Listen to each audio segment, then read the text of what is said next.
to the food in the back. Restrooms are located down at the end of the hall. If you need anything, I'll hopefully be hanging out in that back corner. But thank you all so much for coming out. And Shri, thank you so much, Farah. Thank you all for joining us. It's always a pleasure to host this workshop. We've been doing it since the inception of the FinTech Sandbox. Every year we come back and we host a session primarily to get the community. We have investors, we have startups, we have people who are working on various FinTech ideas in a large enterprise setting.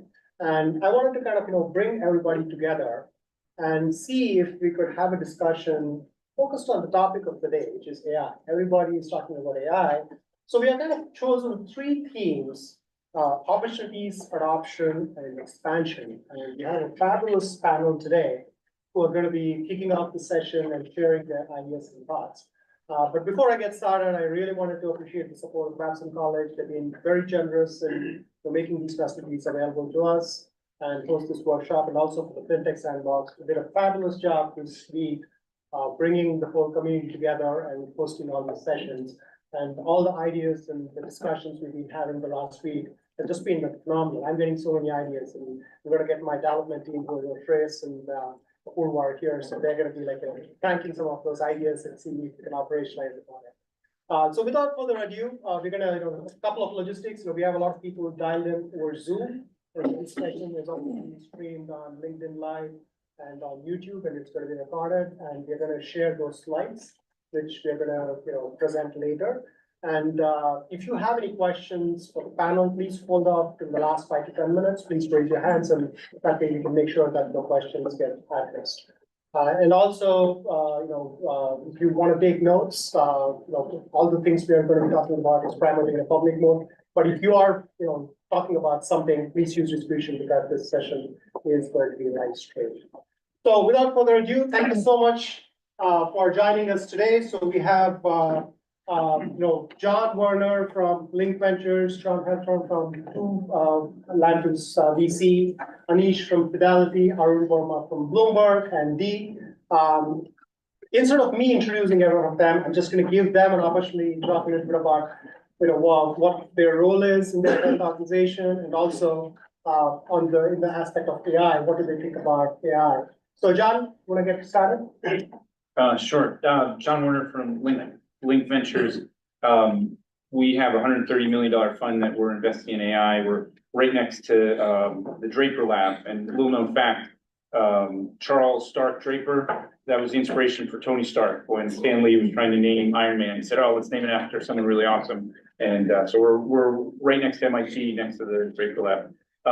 Two companies in our portfolio that we invest in, Farsight and Dataline. I'm wearing the jacket. Are two companies that could be interesting to you if you think about the journey that you all are on. Farsight, 3 guys at MIT, they pivoted like 3 times, but now they're giving AI superpowers to investment analysts.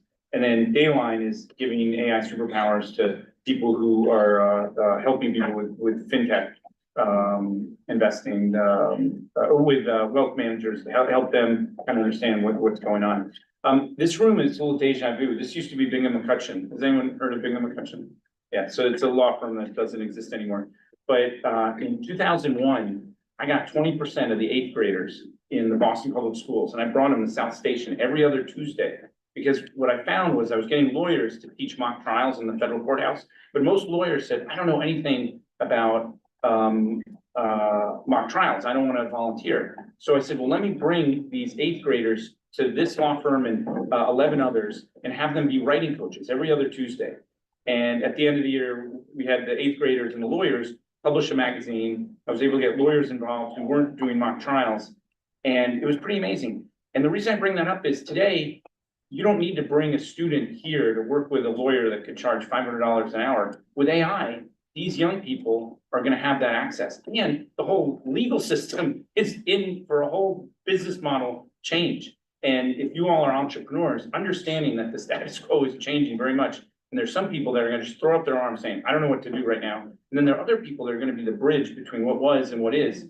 And then there's going to be a bunch of people that are going to say, "I'm going to lead right now." And in FinTech, with AI, there are so many opportunities, and I love supporting people like that. I don't know if I went too long, but was that? No, but it's perfect, John. And John is also like, he's kind of launched a flywheel in the Boston area for the AI ecosystem. So he's involved with multiple projects at TEDx Boston and also at MIT. So I always look forward to these sessions John hosts. Thank you so much, John, for joining us. John? All right, I am also John, so keep that nice and easy. You guys all have to change your name to John. So I'm John Harthorne. I'm the founder and managing director of a fund called Two Lanterns Venture Capital.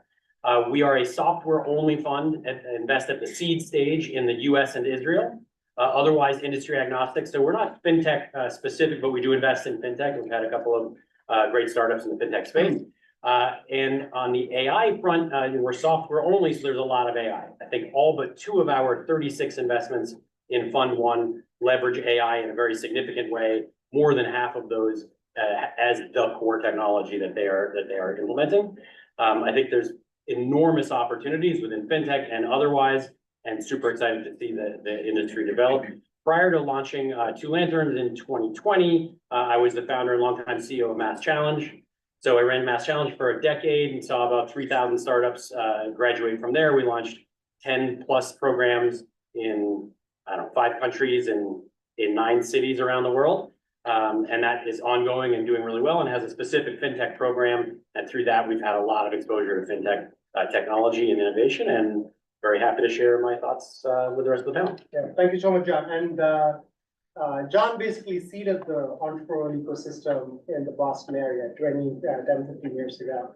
And QuantUniversity actually came out of the Mass Challenge program 10 years ago, and we did the Mass Challenge program in 2012. And it was kind of just great networks. And we are seeding our second startup at the Mass Challenge Festival. So I'm really fortunate to be in the Mass Challenge ecosystem. Thank you so much, John.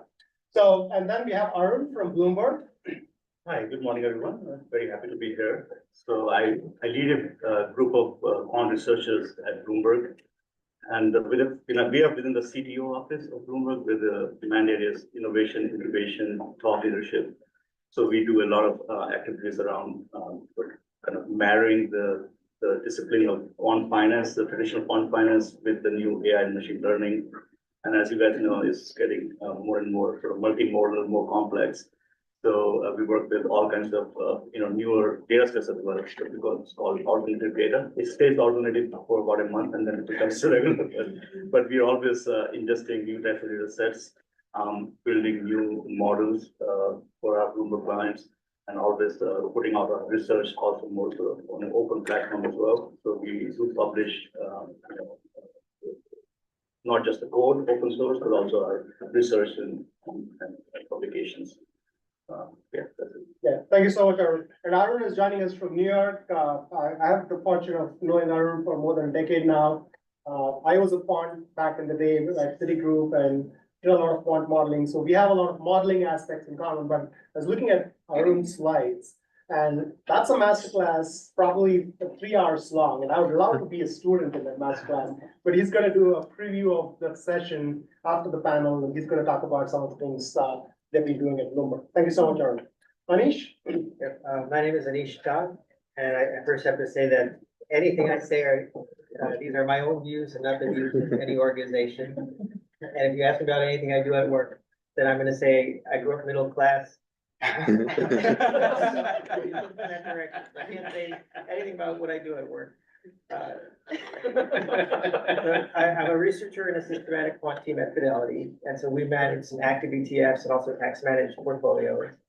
So prior to that, I was at a tax managed investment firm, and then at a hedge fund, and then a vendor, and then at an institutional brokerage. Way back, I was at the pattern theory group at Brown, which is, at the time, this would be what becomes AI right now. And I've also taught a deep learning course there. So I've had my hand in that area for now several decades. Thank you so much, Anish. And Anish is an accomplished Spanish acoustic guitar player, and his latest acquisition is a guitar he made himself in Spain.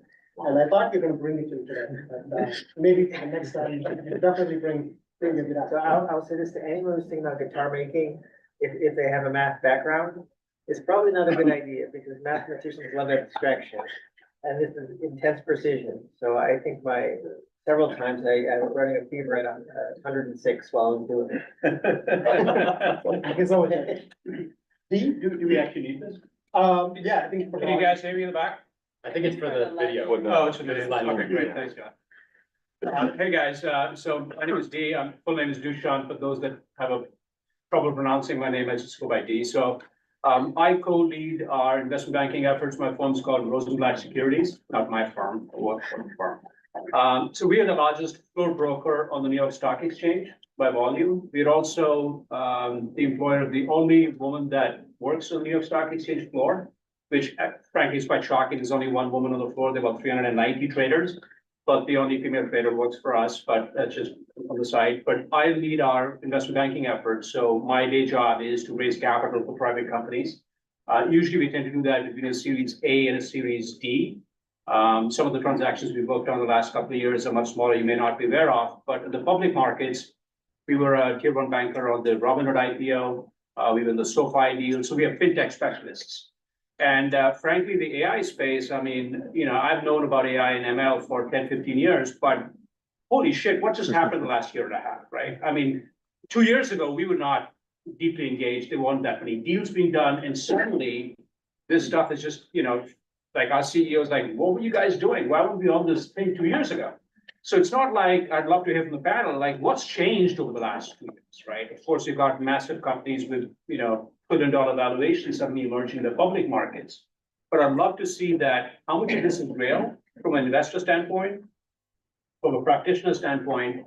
My perspective is most about, I can talk about what's happening in the public markets around AI and the private market, where is money going, seed stage, mid stage, late stage, and particularly what is happening with AI in financial services, right? Because a lot of the stuff happening tends to be horizontal AI, but there's some very interesting vertical applications that are emerging as well. Absolutely, and I call D the human computer because any data point, he has it in his brain. He doesn't have to look up. It's all written up here. And, he has a lot of research, background too in the context of technology research and industry research. So I always have, whenever I have discussions with D, I just come out with so many more data points. And thank you so much again, D. So let's get going. I mean, when you think about the ecosystem, the FinTech ecosystem, which is also evolving parallelly to the technology stack and all the other opportunities out there. For early stage FinTech startups, I want to kind of, bring this question to John and John. What do you think an early stage FinTech startup should be thinking if they are trying to build an AI first startup? If they want to bring in AI as the key engine for what they are trying to do. And if you are a FinTech startup, what should you be thinking about? And what do you look for in the context of due diligence and in terms of growth opportunities? How do you kind of evaluate that opportunity? All right, I'll kick it off because I got the mic and hand it over. So I think first of all, you got to think of all of the same issues that you would think of in any startup at the early stage. And at the pre-seed and seed stage level, what we look for is almost entirely about the quality of the team. And that is sort of grit, ambition, resilience, and then specific kind of capabilities and skill sets within the given field, a breadth of coverage across the team. So all of that, I'm just going to assume is a background. That's given that you have to have all of that. Then I think unique within the FinTech space or in many of these, it's a heavily regulated environment. So you need to have some regulatory expertise and a plan for how you're going to align your technology and your strategy with the regulatory climate. I think with all AI startups, you would love to have some access to proprietary data source and an understanding of how to clean and leverage a large amount of data to train the model and then how you're going to access it and integrate it into the model over time. If any startup that wants to scale, to become a big success, you have to have a plan for scalability. It can't be all done, on one machine in one localized place. You have to be anticipating a lot of data coming in from a lot of different sources and then being able to grow very rapidly once you hit that product market fit and it starts to take off. And then I think another element, especially within FinTech, within all of AI, but especially within FinTech, is to make sure that you have sort of an ethical model. You're anticipating ethical models. I think all of these models are typically trained on data, which is then mostly historic data.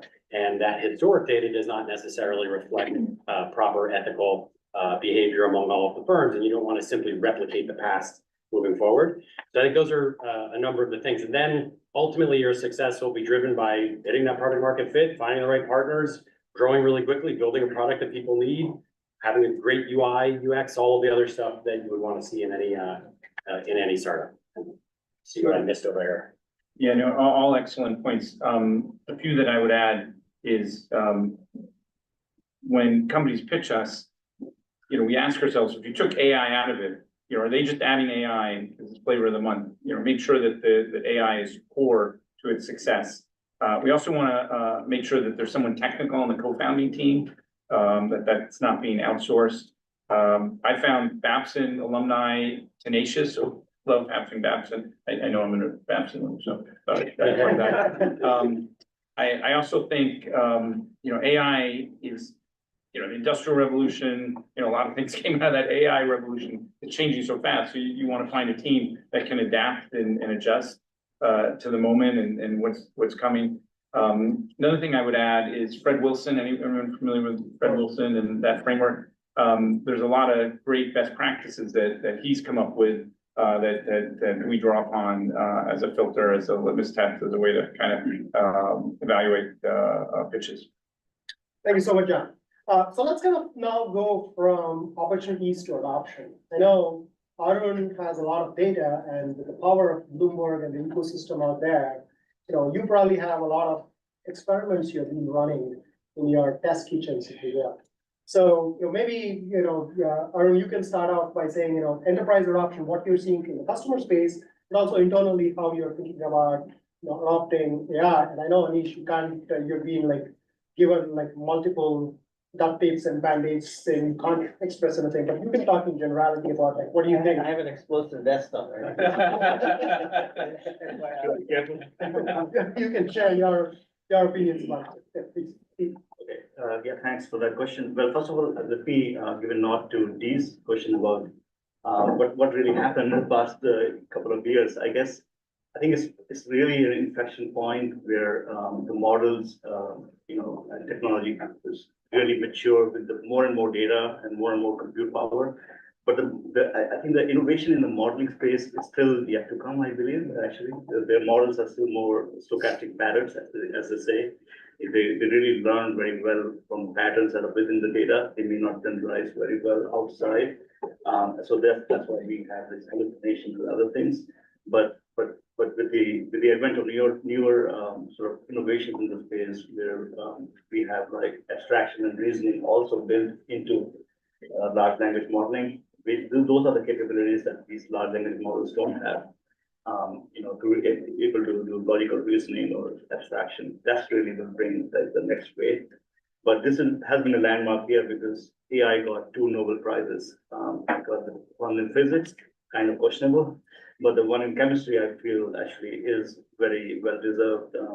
They did the AlphaFold protein folding, and that particular AI actually did have a lot of domain-specific, symbolic capabilities, which are beyond just sort of learning a large language, deep learning model. So, but yeah, to your question, Shri, adoption, we definitely have use cases where which are very, very mature. We're seeing a lot of that. For example, just all of our Bloomberg terminal services and platforms are getting a lift in terms of just a natural language interface. So now, instead of sort of learning a complex platform like a Bloomberg query language, which has a very complex grammar, you can just ask your question in a natural language, and it will give you the answer. If you want it in a table format, it will produce a table format. Just ask with the right text. It will produce a chart for you. You can also code against the Bloomberg platform. You can use, we are innovating with the Microsoft GitHub Copilot project, where you can write, code just from prompting with text as well. And you don't have to really do the kind of a boilerplate coding yourself. You can get most of the coding out of the way. So, even Bloomberg charting, which is one of the big flagship products for Bloomberg, you don't need to sort of browse and search for charts anymore. You can directly take the charts you want in natural language and it will produce that for you. So it's getting, so adoption is really, across all the products and services, is getting a layer of AI or NLP in every single product. Going forward, though, we are looking into building sort of more integration with the trading strategy, construction and portfolio construction and portfolio optimization, also with machine learning and AI. That space, I think, requires a little more rigor, a little more domain expertise blended with the AI. So we are a bit careful with rolling that out because these things will directly impact our clients in big ways. Yeah, there's much more to come. Absolutely. I remember like 18 years ago when I was at Citigroup, MBW code was what I had to type in to get into the Muni with logins. Right. So you're saying that the Go button will be gone in the Bloomberg terminal? Basically, yeah, you just start type, you open your Bloomberg terminal, you just, you can in theory just speak to it, but you will just type in your text what you want. It has obviously smart autocomplete options, but it will also generate recommendations for you. What are you looking for in terms of the either securities or functions or other APIs? So yeah. Absolutely. And I just wanted to bring that up because I was trained as an engineer and, I did my graduate studies in computer science and finance was not my background. When I went into Citigroup for the first time, there was so much context and domain expertise I had to gain before I could even operate. And that's one thing I see like a lot of students interested in getting into FinTech and wanting to do stuff. And typically when you see those demos, it would be like, okay, we're going to use this model to predict the stock price of this particular stock. And then you just feel like no one does this in the industry. And you got to do your tour of duty, at least to understand the context and domain, so you can start building solutions for the industry. And that's something I would really advise for students to, think about, do some internships, get into a company before you can think about solving problems in a company which you probably don't know anything about. Then the same thing goes with healthcare. These are very specific domains. You do not have the experience and the expertise. Just becoming a technologist and getting in there to solve problems will not get you very far unless you understand it. Anish. So there was an August 6th article in Mention Investments, which is how large hedge funds, AQR, Balyasny, Band are using AI. I think I can talk about that. Okay. And I think one thing that's very interesting is that the quants have always been using these sort of things, earlier versions of them. For example, quants would do sentiment earnings calls. This would be more than a decade ago, just doing bag of words and things like that. And I think the recent developments make these technologies available to everyone. And so for example, in this article, they're mentioning that it's no longer just quants using it. The legal team is using it. The fundamental PMs are using it now. So the fundamental PMs parse calls from banks and all these financial statements and process that. Where a quant could do that before anyway. So I think that I see this. The AI is now spreading across the organization. I don't think quants are going to get the big jump as much as other parts of the organization. In that same vein, I think that companies are figuring out how to use these things. And if you look at the research literature, CQA is Chicago Quantitative Alliance, and they have their meeting, I think, twice a year. And they have their academic papers, and they have their top 3 academic papers that they've picked, and you can see this on their website. And the most recent 3 were all around LLMs. So LLMs interrogating financial statement data and SEC filings and calls like that. And the Q group is another one of these quant groups, and they have all their presentations online. And if you can see year by year, and the most recent meeting, they have presentations on how to use LLMs to process this unstructured data. So I feel like in the investment world, you're going to really see this. You see it on the quant side and everything, but you're really going to see it on the non-quant side. So every fundamental manager is going to be using these things. Thank you, Anish. So D, you've been kind of, leading investments in SoFi, Robinhood.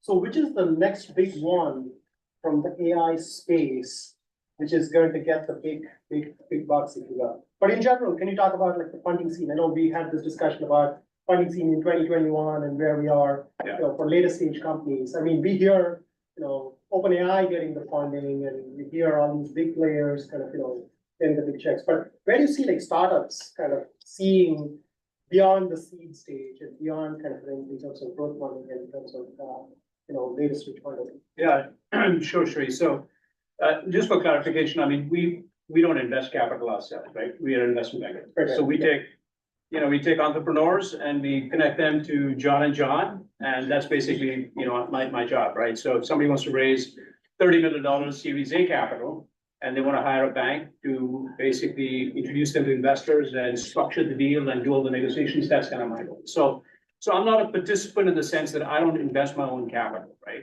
But it gives us a very unique vantage point to see what is happening at the one end in terms of startups that are coming into broadly the fintech space, what sectors are seeing a lot of activity, and frankly, on the other side, where's their investor appetite to be putting money into space.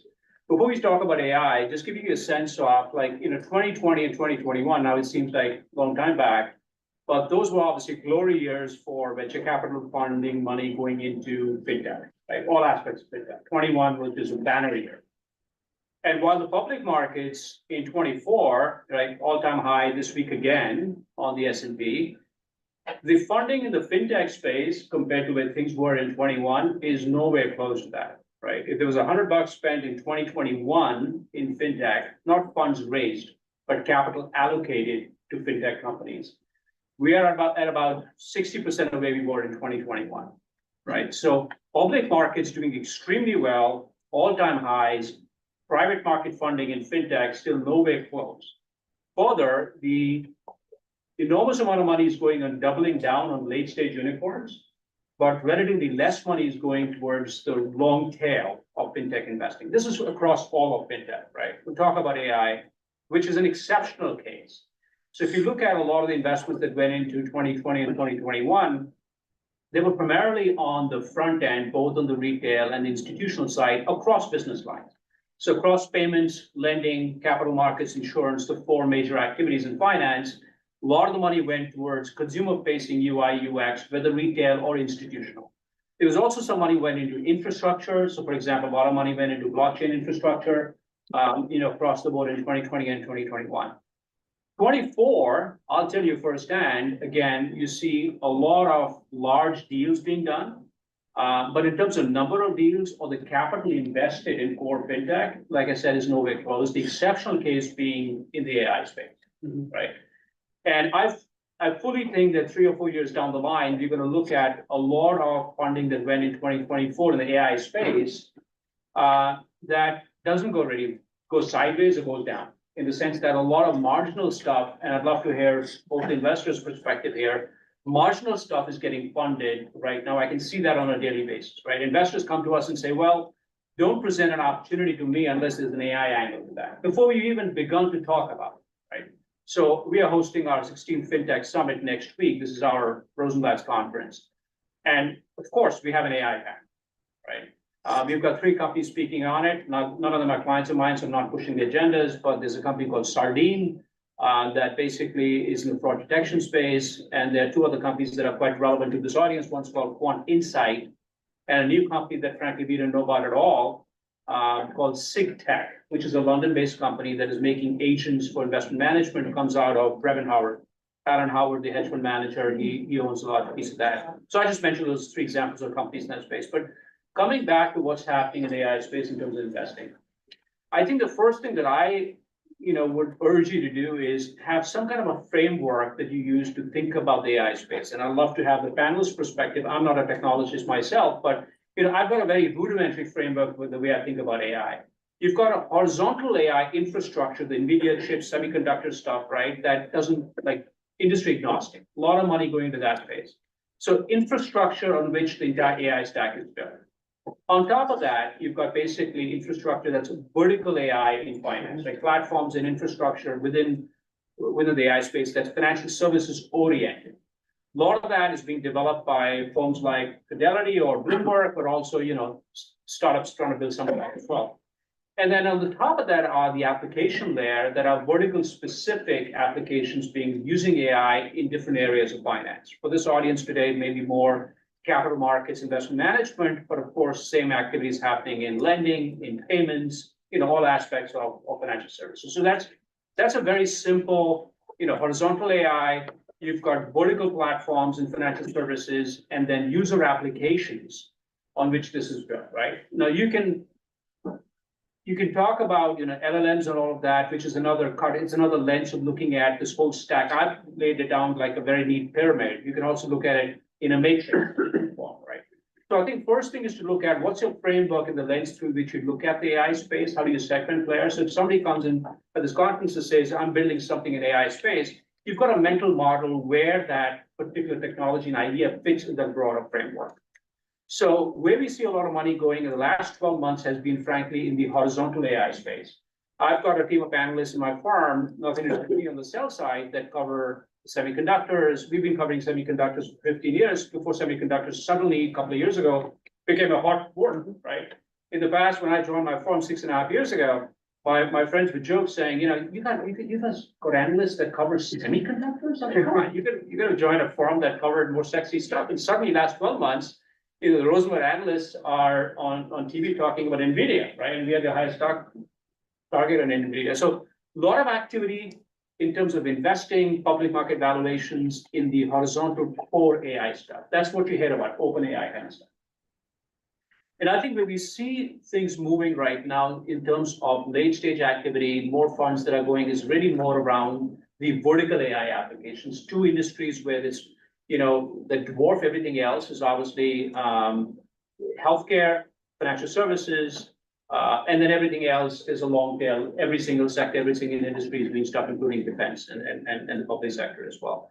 And then we're just beginning to have money coming in right now into vertical AI, right? And again, I'd love to hear investors' perspective on that. So in vertical AI, that's where things get pretty interesting, right? How can you apply all of these new gadgets and technology that we have to solve meaningful problems, whether it's stock investing, both retail or institutional, right?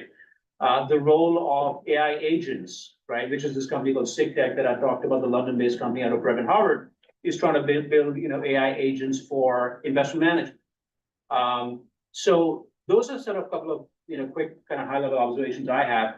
I do have a pop quiz for the audience here.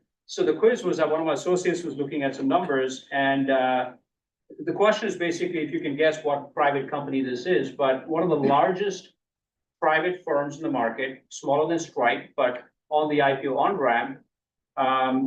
So they were in the news this year in the summertime talking about the fact that they're using AI, and using AI, they basically cut staff from 6,500 people in 2022 to 3,800 this year. And they're going to go down to 2,000 people in a year's time. So any guesses what company we're talking about? Klarna? Absolutely. Yeah, it was Klarna. So Sebastian Sebastian, the CEO, announced that they're using basically much of that money that much of the cutback was in the marketing and sales side. But I thought that number was pretty sharp. Klarna is on the IPO on ramp. We think they might go public in second quarter of next year. BNP company out of Sweden, but that was a real company that went out there talking about the fact that the meaningful cost savings they had, with obviously, dire implications, obviously the staffing and all of that we can talk about, but that was just, real life applications of AI. Did want to mention there's a very interesting report that a lot of research coming out in the space, but one that particularly I found interesting is a McKinsey report that came out about a month ago, which did a very good job talking about both wholesale banking and retail banking and the impact of AI in that space. And the impact being both in terms of the negative consequences, loss of staffing and all of that, but also the new value generated from AI. And one of the stats from that I thought was pretty interesting was that they said about $1 trillion of value would be generated in global banking. And again, I'm not talking about investment banking, we talk about corporate banking, retail banking, and wholesale banking. So $1 trillion of value unlocked, not from investment standpoint, but the value generated from AI in banking. But what I found both interesting, $1 trillion is a large number, so what does that really mean? But what was interesting was the areas in which much of that value would be created. And about 67 or 68% is in marketing and sales. About 35% was in risk, and then 14% each, 14% in HR and 8% in finance. So my point is, it doesn't matter trillion, billion, whatever, large number. The point is about 65 to 68%, at least according to McKinsey, is the value that's going to be generated in marketing and sales, at least at the time being, right? So that immediately gives you a sense of where a lot of that AI is going to be applied in banking. That I'll have, was a good number. But if I could actually, I'd love to hear the panel just talk a little bit about what are the framework that you think about when you think about AI? Like I laid out my framework, which is pretty rudimentary, but I'm sure there's a more sophisticated way of looking at what the AI stack is.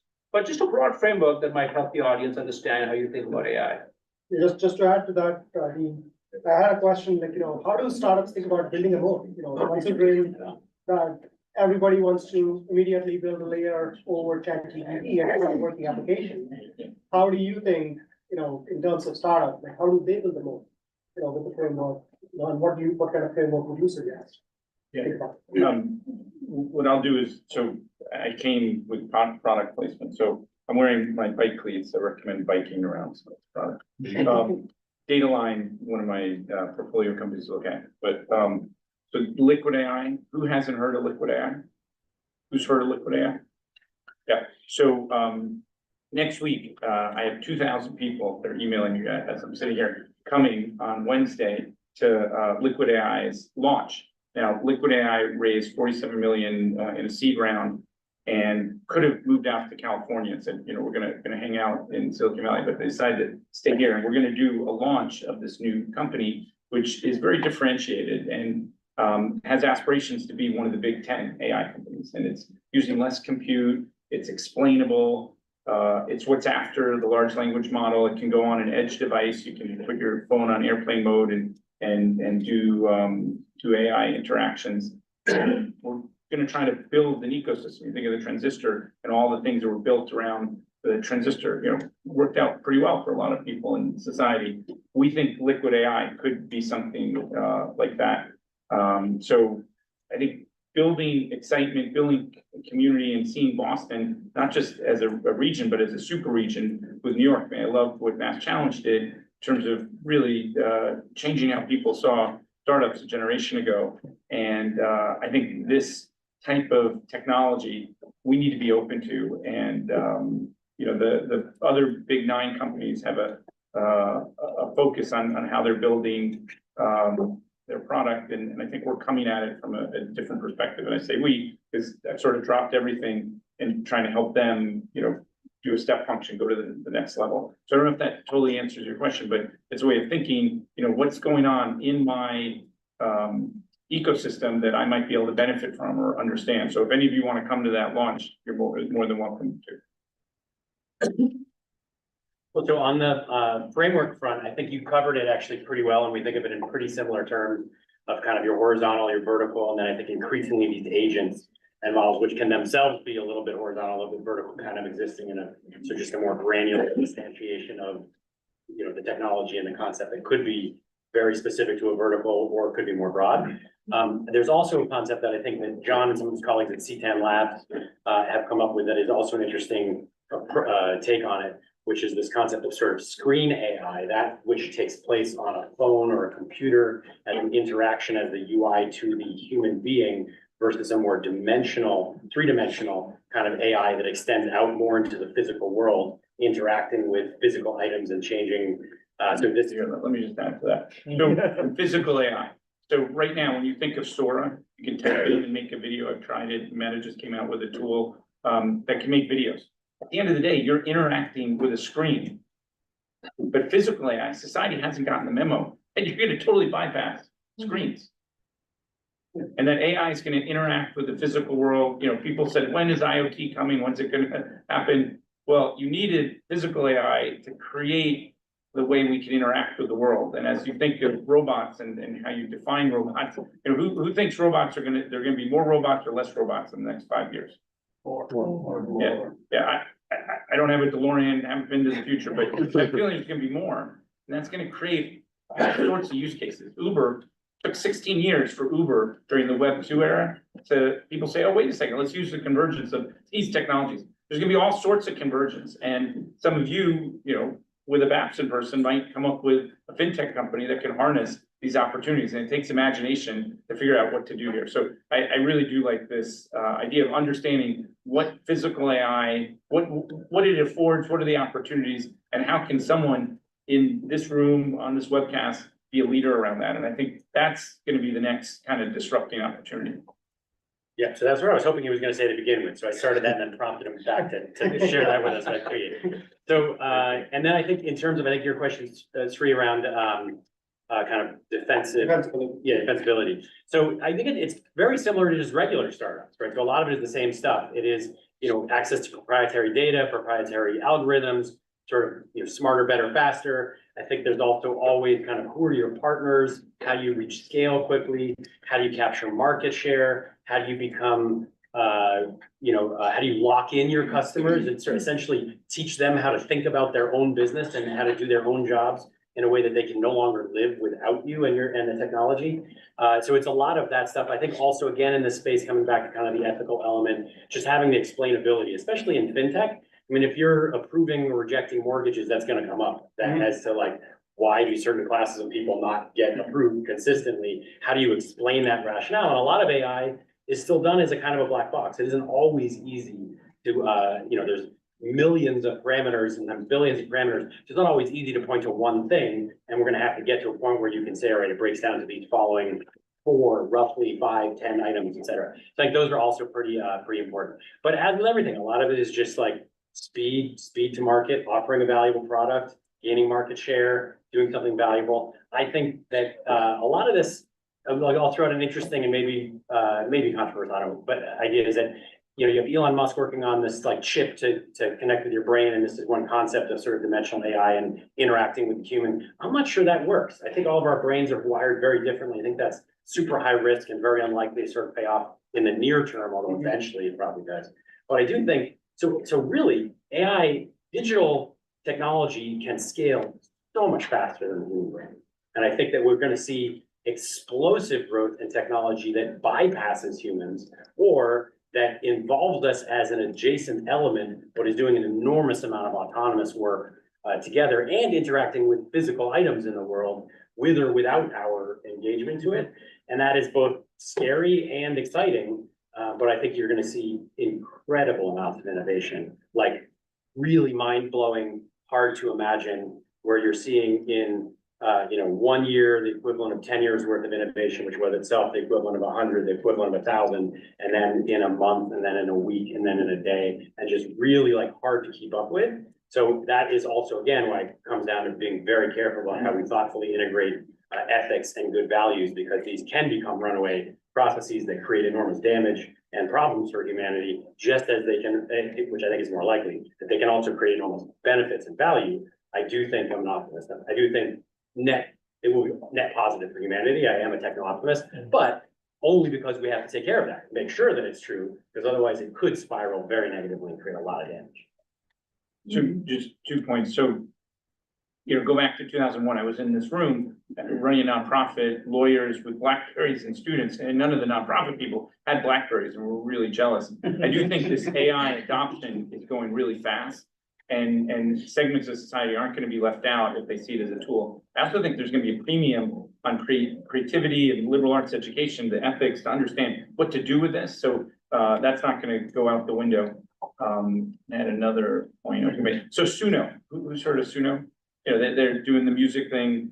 And the question is, are some of these other plays going to be able to do music just as well while they go after that vertical?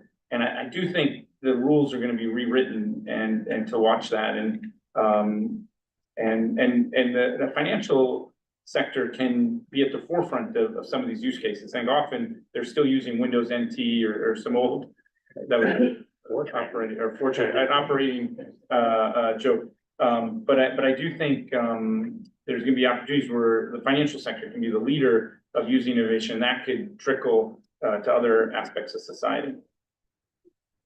So I want to kind of, bring Harthorne and Anish's views, because, I think we are having this like discussion whenever I kind of, I'm in a university setting, when I see like, startups present, seeing all these amazing ideas, right? Like, all the things you talked about, like the possibility of changing the world. But then when I have my clients and they start talking about like the Windows NT, the Cobalts of the world, and the firewall rules and what you can and cannot do, and fiduciary responsibility, which we have to think about whenever we bring products into the ecosystem, but also like the technical sophistication of the systems we currently have. So I see a lot of fintechs for bringing in all these innovative ideas, kind of, go through a valley of death because when they realize, oh, there is a regulatory barrier for us to get into larger companies. Oh, we cannot even deploy this into this enterprise unless we make all the investments to grow this whole thing. So I just wanted to kind of, understand from, both Tarun and Anish's perspective, how do you kind of bridge that gap? Because I know internally you're innovating, you're trying to bring in all these products, but how can the startups kind of bring in that energy and innovative mindset? And how do we, ensure that these products can actually make it to the enterprises, ultimately make it back to the customers? Because ultimately we are creating value for customers, and not just creating barriers, right? So how do we make that happen from an enterprise? Sure. I guess from the regulatory perspective, I think is some of the responsibilities should go to the agencies which do regulations to actually sort of catalyze the research and innovation in the space from ground up. So they should be part of the process, from the startup to the experiments to the building of the technology, rather than just sort of come at the end of the game and see if it's appropriate or not. So whether it's creation of more responsible AI method or more explainable AI, I think a lot of that is educational need that we need to be able to sort of make sure this is done ground up. And agencies should be sort of supporting open source initiatives, kind of doing sort of more community activities to kind of bring academia into the mix, the startups into the mix, and getting them to build technologies in the right way to begin with, so that is more adaptable at the end of the day. There are many ways to kind of after you build a product, an AI product, to maybe make sure is doing the right thing by doing all kinds of checks and balances as well. There's a lot of research there to make sure it's not using any private data or any sort of wrong features in the mix as well. So there are ways to do it, but I think all the players need to come to it and be part of the process rather than sort of come at the end of the game. So I guess on the investment management side, this article I mentioned, Balyasny has a privately hosted ChatGPT. And I think that's probably the way to go when you're going to these firms, is to have something where they know that the data is completely secure and it's not going to be used for training and it's not going to blow anything else up. So that's one side of it. The other side is, I think if you have something that is of use to the investment management industry, the first place to go is to a hedge fund, because the hedge funds get paid. They get paid to take risks, and they're more willing to take risks. And then as you go more and more traditional, then it's more regulated and they're also more risk averse. So I think a hedge fund would be the first place. Then it could be some investment management firm, but the banks would be the very last, because they are highly regulated and extremely risk averse. Thank you. So Dee, looking at the. Actually, if I could just offer a observation on that. So to be quite frank, it is very difficult to interact with large financial institutions to pitch your ideas to them, right? I mean, I see it, of course. As a banker, I live that. I see a lot of small startups want to engage large institutions. They think they've got something of value to offer, Fidelity or Bloomberg, but where do we even start, right? It's extremely difficult, particularly if you are at an earlier stage. One avenue that I would suggest, not easy to do, would be to talk to the principal strategic investment groups of the big financial institutions. So at Fidelity, for example, they've got many pockets of investment money across Fidelity. One's called F Prime. They've got Avon, that used to be called debenture investors. They've got a corporate development team, run by Phil Santiempo. The job of these investment teams is basically to scout out interesting opportunities for investment, but of technology that can be utilized across the institution. So many times, if you try to engage with a business unit head of a big financial institution, it's very difficult to get in there. But if you try to approach and engage the investment teams, principal strategic investment teams, what are called corporate venture capital teams, they'll at least give you a hearing because they're interested in the idea. And they're the one central point. Their job is to make sure that they have canvassed and looked at what are the areas across the enterprise that you want to engage with external companies that are building product that could have a meaningful difference in our space. So if you go to somebody like F Prime, they can say, you know what, we know across the investment management side, formerly FMR, what is Fidelity doing with the broker-dealer side, both retail and institutional, what's Tom Jessup doing with digital assets or brokerage, what are we doing in the clearing custody space, workplace investing, personal investing. I'm just taking Fidelity as one example. I can see, is that Eric? Yeah. So Wells Fargo, I was looking at the numbers. I mean, you guys are, you've got the largest number and capital invested in the AI space, right? So we know the Wells Fargo team, and Wells Fargo is one example of a bank that's got many pockets of investment money across the organization. But those investment teams' job is to scout out ideas that are relevant for Wells Fargo, right? Of course, the vantage point might be purely thinking, how do we invest in your company? But at least they know across Wells Fargo, for example, what are potentially the AI use cases we're looking for externally. And then that's one point of access to large institution. Otherwise, it's very difficult to go to the retail banking division of Wells Fargo or the institutional division, the wholesale banking division, and talk to them about, hey, I got an idea for you how my AI product will be applied in your group. That's a much harder way to approach large institutions. So sorry, you got it. No worries. I mean, just in the interest of time, how about we take one audience question? Now, I have a whole list of questions. Maybe you can have one question, and then we'll do like a quick wrap up. Anybody has a question for the panel? Yes, please. Do you think AI is taking away people's traditional / creative thinking when it comes to handling tasks? And do you think it is a benefit or a downside of integrating AI into these industries? Please. Anybody can take it, yeah. So, I think it changes what the edge is. Okay. So you can imagine 100 years ago, if you're painting, or 150 years ago, just actually imitating what you see in front of you counts as a painting, right? But then that became easy, and now what qualifies as a painting has a lot more to it. And I think now there are these remarkable tools, and it just pushes the edge away. For example, I've read there's a guy, Ethan Mollick, who wrote this book on AI. And Good friend, yeah. Okay, so I MIT, he didn't try to even get into Babson. Get into Babson. PhD at Sloan, at Penn now. I saw him speak, a video of him speaking, and it was a great talk, and then he wrote this book, and I read the book, and I thought, this is just unbearable. And I put it in one of the lending libraries, the free libraries afterwards. And I think it was mostly written by AI, and so it was exhausting, it just tired out your brain, there's something to it, right? Maybe it's good for a paragraph, but it exhausts you. And so I think these tools, they're remarkable tools that push the edge. But does it not work?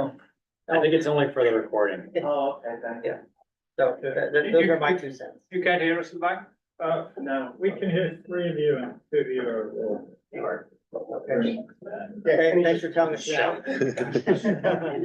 So I know Ethan really well, and his son's a senior, and he and I talked about what it's like, watching his kid grow up and the world that he sees. And I think a lot of people who are very knowledgeable now think what's happening now wasn't going to happen for 90 years from now. If you asked them 5 years ago, and the world is changing so fast. If you think of a tree, you have a bunch of roots ready for certain weather patterns. And this AI stuff, it's hitting us in a way that we just don't have the roots in our society to prepare for. But that doesn't mean, it doesn't create tons and tons and tons of opportunity. And there may be a lot of jobs that are going to be eliminated because of AI, but it'll open up other opportunities, and people can use these as tools and be co-pilots for life. So You could be a death spiral person or a techno optimist, and I choose to be a techno optimist. And I think it's entrepreneurs like you all that think about what are the opportunities to show what this stuff can do. Okay, so I think we should start wrapping up. I have one question for you all, and it's a rapid fire question, so take 30 seconds on that.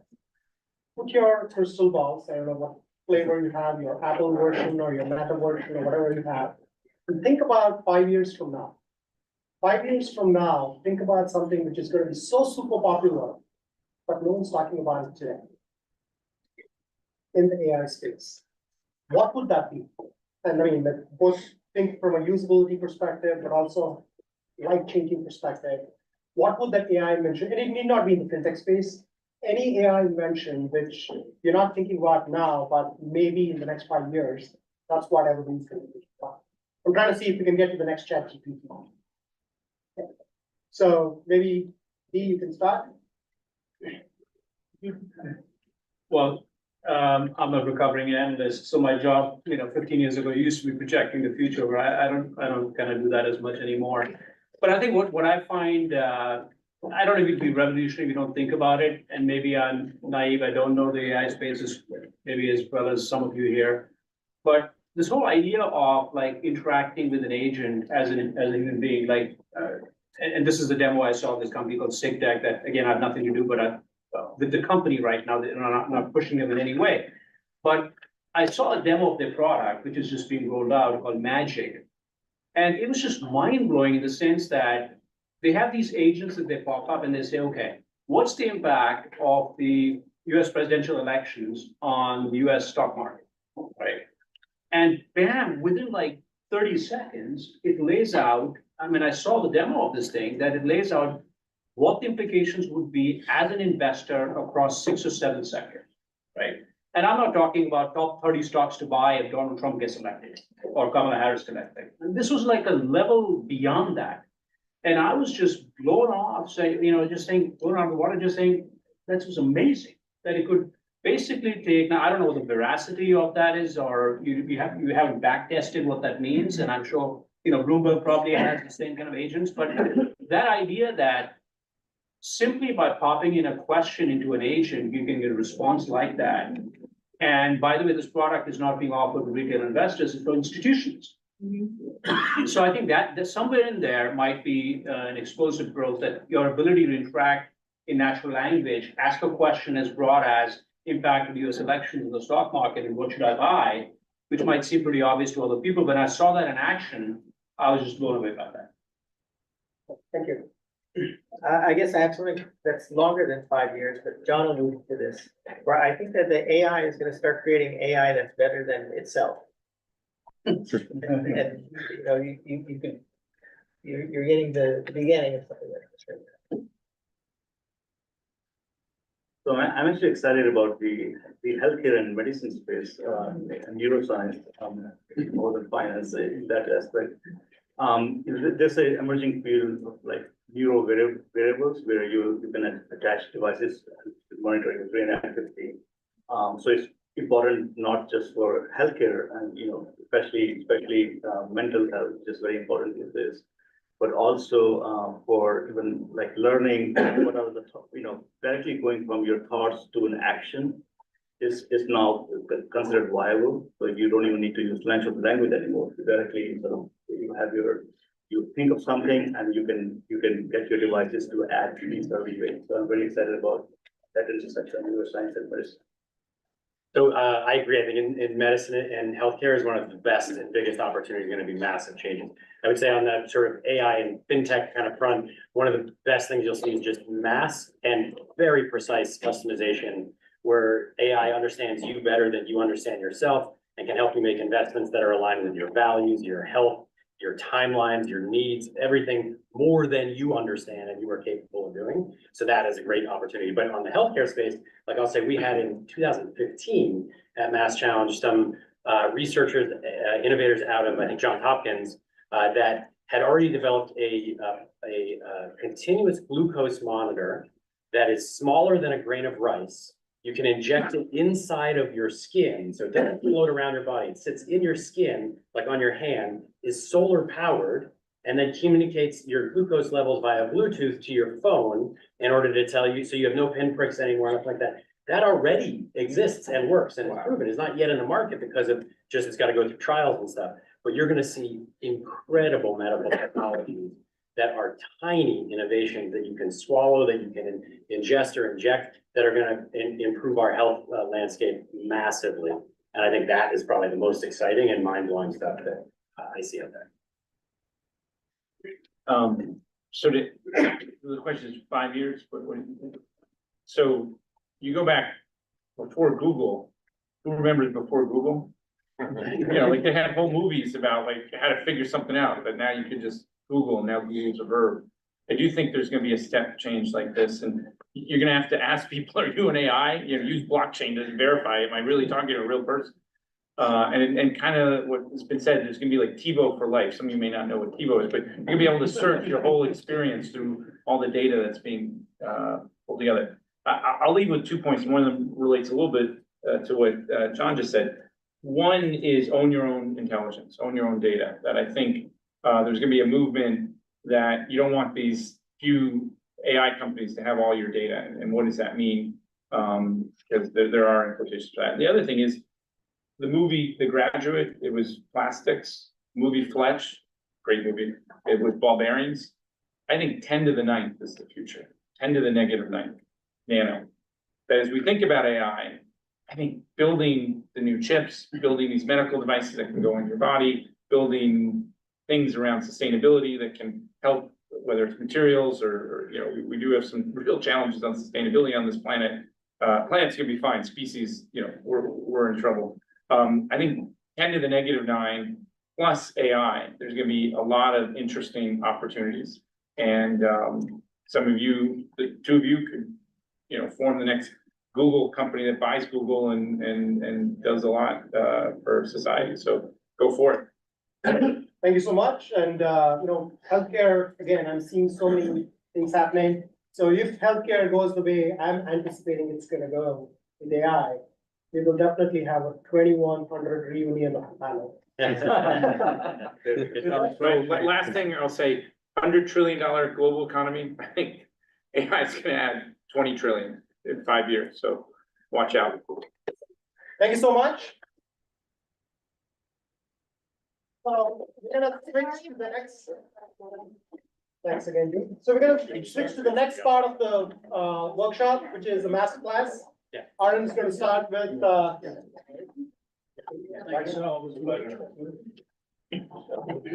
Jay Werner at MIT.edu. If anyone wants to come to the liquid launch, I'll send you the exclusive invite right now.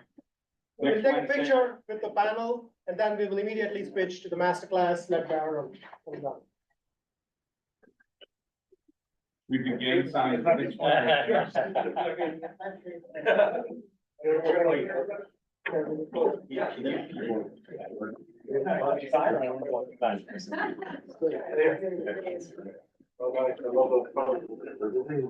You know, there's a tree at Babson that was from the same seed that I knew. Oh, so yeah, you verified it. I didn't make that up. Take a photo. It's Jay Warner at MIT. Yeah, WE, yeah. Okay, perfect. Do you want to start doing it? Jay Warner. So we'll have Arden present with us, and then,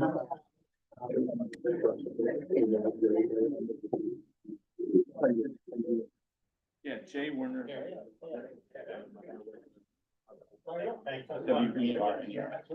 One word? Yeah.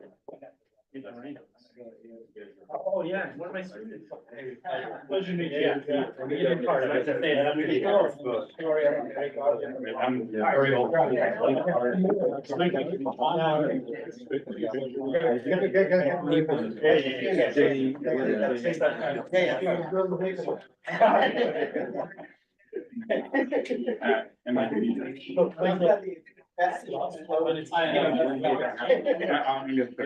Oh, it's Wednesday from 10 to 1.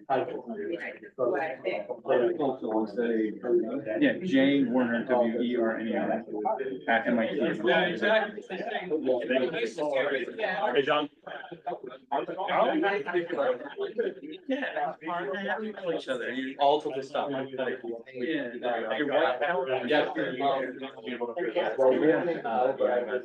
What are you doing? So I would. Yeah.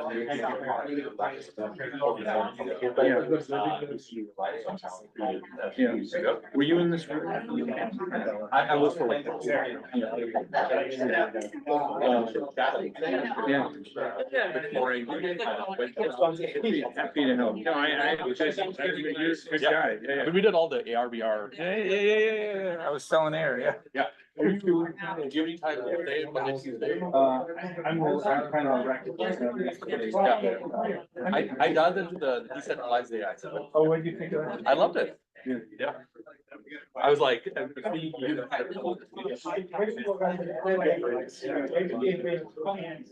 like,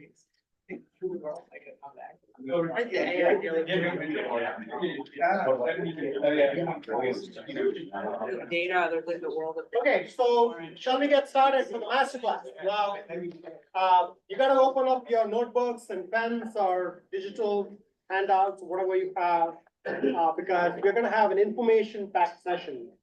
We're gonna have first Arun present for the first 15 to 20 minutes or so. He's gonna take a very formal approach to what kind of work is being done on the generative AI side of things, focused primarily on time series and sequential data. And I love his slides. I was actually reading through the slides in the morning, and Arun is going to present those slides, and all these slides will be shared. So if you have signed up, we will send you all the slides later. And then John's going to talk for the next 15 to 20 minutes, and then I'm going to conclude with my perspective. It's going to be pretty high level. For all this information, I'm going to give you like an easier to digest, version of what I see the world going with respect to generative AI. Okay, so it's going to be the next 60 to 70 minutes or so. So feel free to get your coffee and get ready. Aaron, please take it away. All right. Thank you. Yeah, just a second. Please.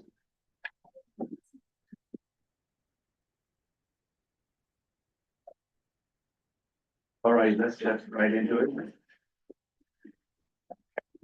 So yeah, this session is a little bit more technical, but I know the crowd is maybe a little bit mixed, so I will not dive into the bullet details, but try to give you a taste. So that the thing behind this talk is the use of the generative AI foundation models, but for time series analysis. So as you know, large language models and foundation models are very popular, typically in the language setting. And so now I'll talk about how we're using that in the quantitative finance space. Yeah. All right, wonderful. But before I do that, let me start with this slide, which is really about the two cultures of let's say statistical modeling. And this is not new, so it's kind of the debate that renews itself. It's kind of evergreen debate about the clash of two cultures, what we call data modeler on the left and algorithmic modeler on the right. It was Leo Bremen back in the early 90s, actually 30 years ago, who wrote a paper on that.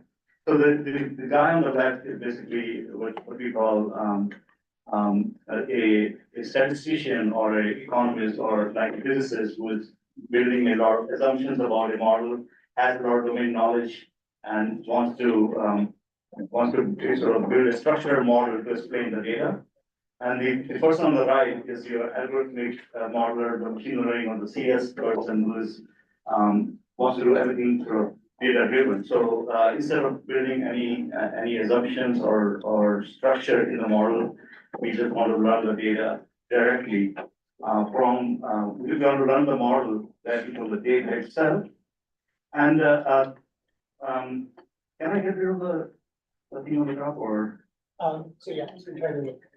Let me put it in the corner here.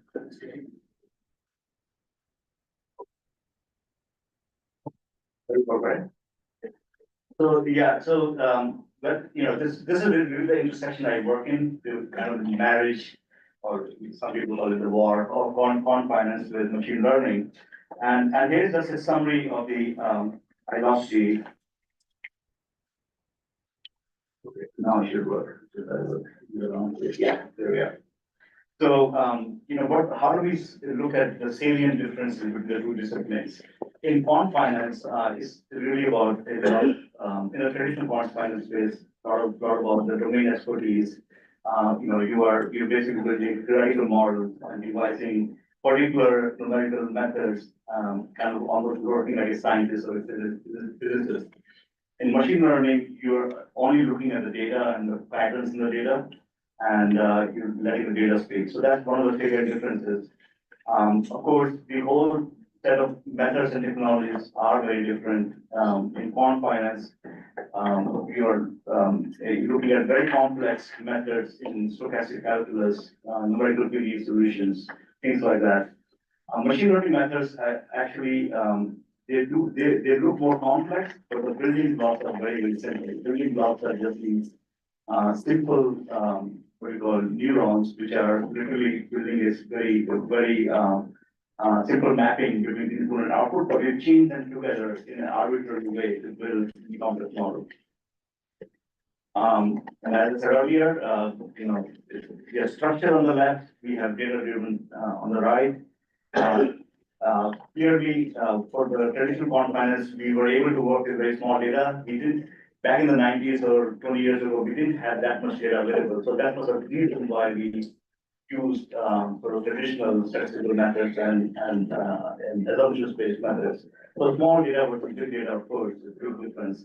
And that speaks to the parameters in the models as well. We'll define the traditional quant models using very parsimonious models, very specific parameters which meant or stood for very specific things that are going on in the models. But in machine learning, you have essentially a parameter per neuron or more.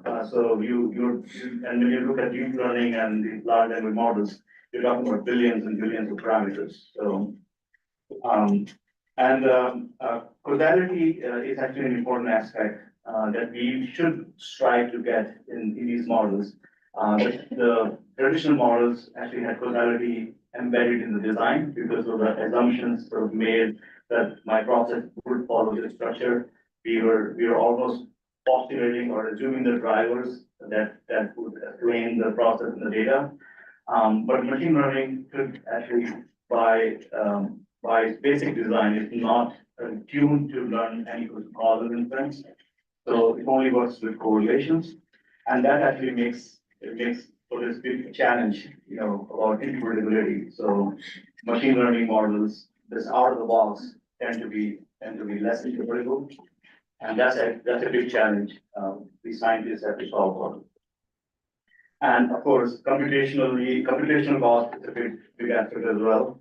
Machine learning models, in fact, are actually very expensive to train. So if you are doing full training of these models, it can be very expensive, but the inference is usually very fast.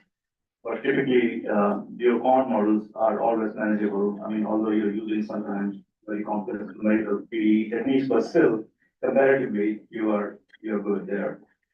To summarize, think of the weather modeling or option pricing modeling. That's your typical quant models, and then in machine learning space, you're looking at image recognition or language models, and ultimately, in the quant finance space, the conclusion that you get out of this whole enterprise is about the model itself. So because your model has assumptions, could be wrong. Sorry. I just asked for a clarification. Causality is embedded in the design. I know what causality is, but what do you mean by embedded in the design? Because these models, you're basically assuming the drivers and their impact on the final output. So you're postulated a certain way the drivers interact with the output. So you know which ones are the independent variables, which ones are the dependent variables. So you build some assumptions about causality. In the machine learning models, nothing, it says nothing about causality, it just sort of learns a black box. Yep. So the data, the conclusions are about the model in one aspect and about the data in the machine learning. And finally, actually, just to be very fair, both can miss the truth because, they both have their own pros and cons, your modeling assumptions could be very wrong to begin with, so you could get it wrong. Machine learning, we are all very familiar with the cursor dimensionality and overfitting and how it fails to extrapolate very well. So they can both miss the truth. So, no matter which of the two sides you fall in, you need a lot of rigor, scientific rigor to actually do the right thing. Anyway, so coming back to time series models, obviously it's not a new field, it's been around for a long time. Back to 100 years ago when the first autoregressive models came out. And then sort of starting on the neural networks and machine learning, where we started to apply machine learning models in the 50s. Then there was innovation around recurrent neural networks or LSTMs that was in the 90s, which sort of it jump-started the new activity in the deep learning space. And more recently, starting from the CNNs were more popular initially in the computer vision space. So the convolution was applied more spatially, but then there was a temporal version of CNNs that came out, which was convolutions applied in the temporal space. And ultimately transformers came in and diffusion models, which are also getting applied, not just in large language models, but also to time series. And the reason we can do that, the reason we can apply foundation models to time series is that, essentially these foundation models or large language models, they work with tokens. So in the language space, tokens are your words or parts of the words.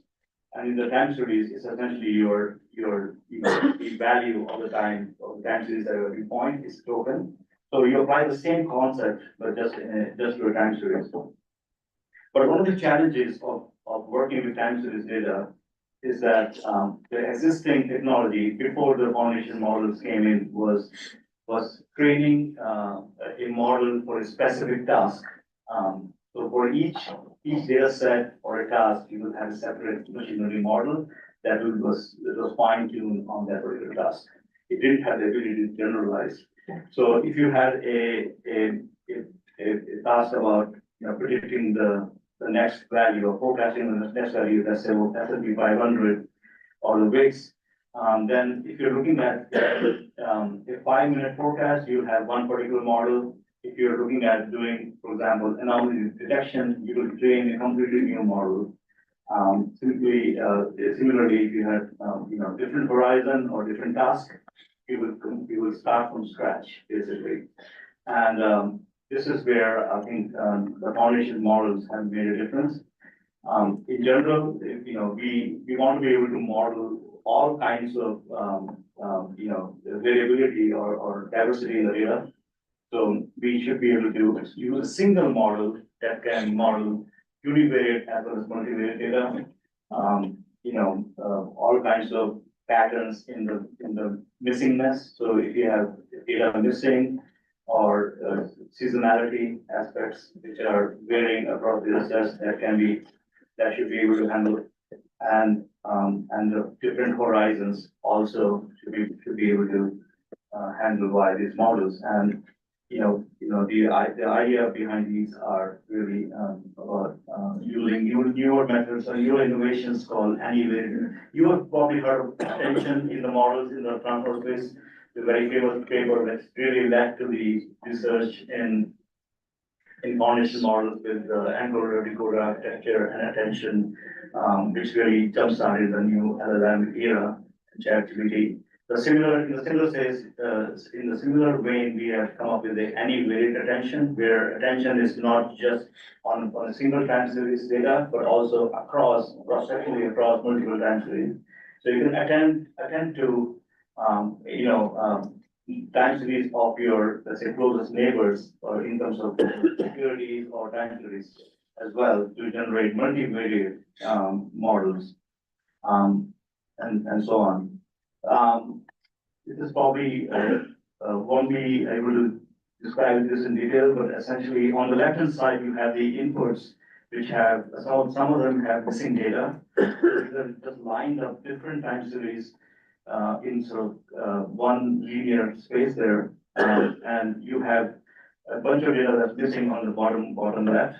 And all of that gets encoded via a token embedding and then and the transformer to an embedding space that can help generate the results for the not just the missing data, but also forecasting for the next period. Exactly as a summary, what you are able to get is that whether you have data on time series like S&P 500 or VIX, or we have data from second measure at the bottom, which is our Bloomberg's retail transaction data. You can use data of various types of any modality and every different, whether it's different seasonality patterns or different missing data patterns. You use one single time series model that has been tuned to study all these data sets for any type of these tasks. So the task could be short horizon forecasting, long horizon, maybe just including missing values, anomaly detection, classification, and so forth. So it's very similar to the language model where you use a language model to do entity detection. The same model will give you, capability of doing question answering, summarization, search, and like chatting, interactive chatting, and so on. It's the same concept. Foundation models in time series are able to generalize to these different tasks. And one of the ways we achieve a better performance is obviously we need to retrain these foundation models using lots and lots of data. So we take a look at the data available around not just financial data, but also like climate data, temperatures, other electricity and other variables that we have seen in the real sets. And we combine that with Bloomberg proprietary data to come up with a sort of a proprietary pre-trained model for time series. And then there are two ways to use such a trained model. So once the model is trained, you can actually kind of, if you are feeling lucky, let's say, you can just use a zero shot task. So without actually giving it any examples of the task that you want to solve for, you can just sort of ask it to generate results on a particular new time series that the model has never seen. That's called zero shot generation, and you will get a certain performance. But in our experience, it always has to do a little bit of fine tuning.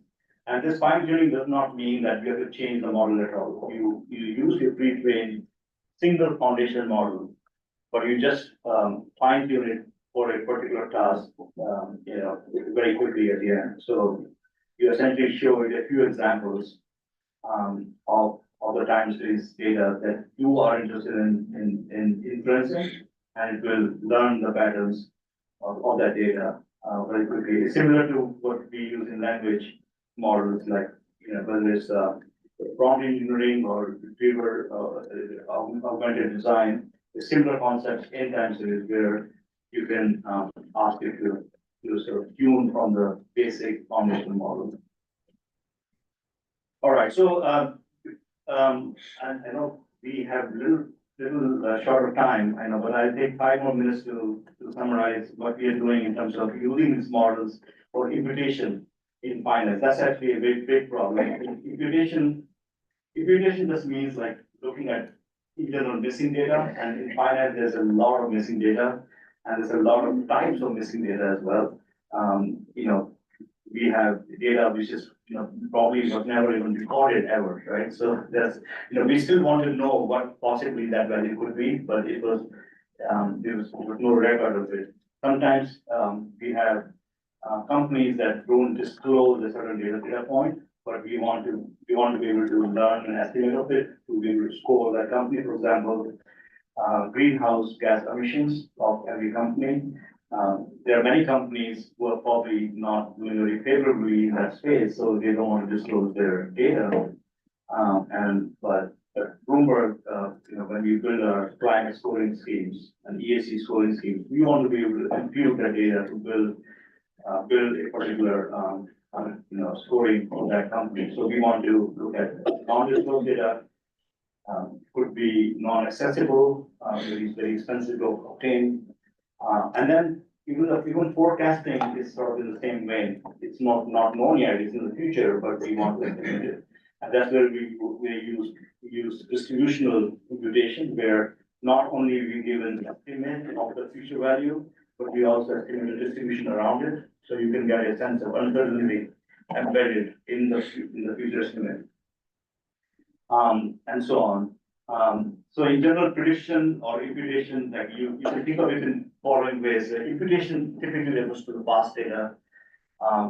Nowcasting is like estimating based on the current values of all the other indicators of what's the value of my target indicator. Forecasting is about the future, but we think of all these problems as just being of similar type. We use the same model or the same model family to be able to solve these problems. So generally, it's just an estimate, an estimate not just of the central value, but also distribution, which is very important. That's where the generative stuff comes in, because generative machine learning models are very good at calibrating the distribution of all the values. And yeah, I guess these are sort of tongue-in-cheek points. These are still very, very hard to do these problems, even though they sound very simple. Niels Bohr said that it's very, prediction is very hard, especially if it's about the future. Of course, we know it's very, very difficult to be able to estimate values with all kinds of problems in terms of, overfitting and less data and so on and so forth.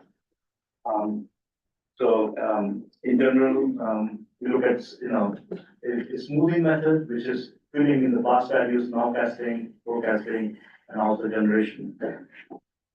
And I'll give you a few use cases directly instead of going into detail. In climate risk, we use foundational models to estimate greenhouse gas emissions and water usage of companies.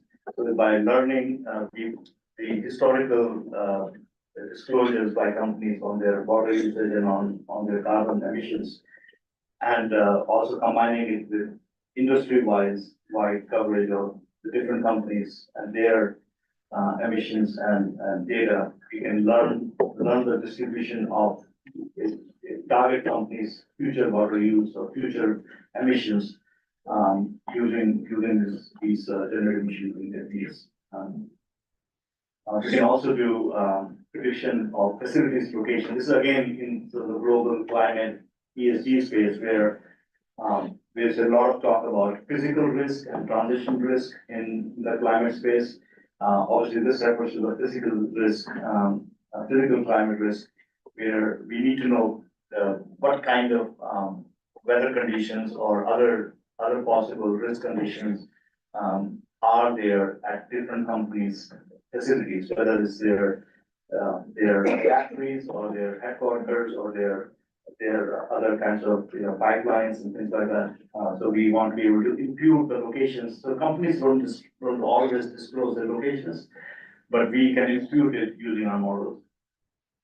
And finally, we can do imputation of geographical exposure. So we might want to learn based on geopolitical events, what's going on for certain companies in particular regions. For example, if you want to learn Nike's exposure to the Russia-Ukraine war, and Nike actually came out with the news saying that they are closing their stores in Russia. So how does it affect their bottom line? The company statements, if you look at the Nike's company statements, they actually have no information about their risk in Russia, or how many different stores they might have, or how much revenue they get from those countries.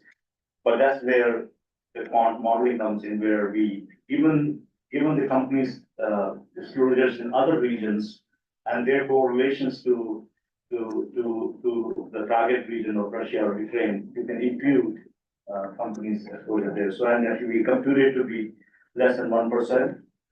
And this model actually can give you an estimate across the world, for any given company, what their revenue exposures are, and not just the estimate, but also the full variant distribution. So it's very handy to sort of know, where the company actually operates in, what are the portfolio level geographical risks, as well. So you can learn the profile of geographical risk for any given portfolio or index by just aggregating this up to any portfolio. And finally, I'll end with this one. This is actually about time series of illiquid instruments. So we have, 3 different asset prices here, and we are supposed to learn what the values are at the question mark point. So, asset 1 is very liquid, which has values at all the time points. Asset 2 and asset 3 are relatively less liquid, so we don't observe their values all the time. So just think in terms of the Netflix challenge or house price estimation, how do we learn the values of asset prices or let's say house price relative to the other data that we see in the market? So there are other assets being traded in the market or other houses that were recently sold in the market. You can estimate for a given house what the prices should be. It's the same concept for assets. We see other bonds or other securities that are getting traded in the market. And we can use the information from there and correlations to imply what the value of the target instrument should be. Netflix actually also used a similar $1 million challenge where it's about users and their movie ratings. So they left a lot of holes in the movie ratings data, and people were supposed to estimate them. Again, it's actually the same model that is applied in these different settings, believe it or not. It's called collaborative filtering. And we use, again, this 2 different approaches there.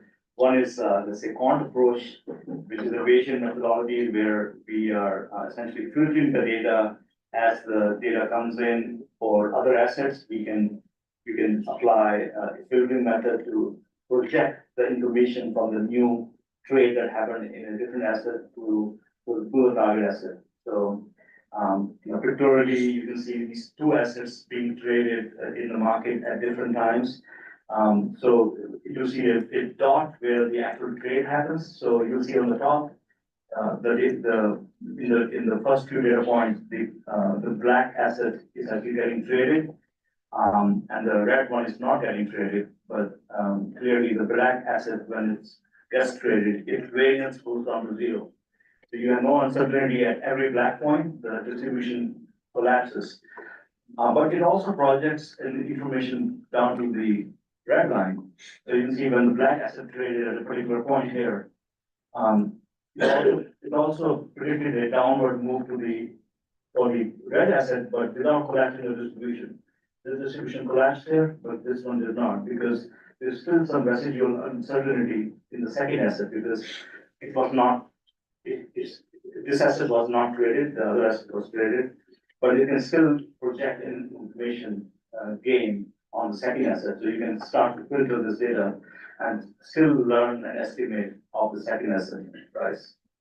So this is sort of the Quant approach, and then there's a machine learning approach to this as well, which is building an implicit factor model with embeddings that correspond to the instruments. So here again, you lay out the data in a big matrix, Y, which is all the bonds in this case, and the time series on the columns. And the idea is to decompose that big matrix as a product of two matrices, F and X. So F is your instrument embeddings or factor loadings. So each column of F is a factor, and the value there is the loading of that factor for the target bond. And X are the time series of the factors themselves.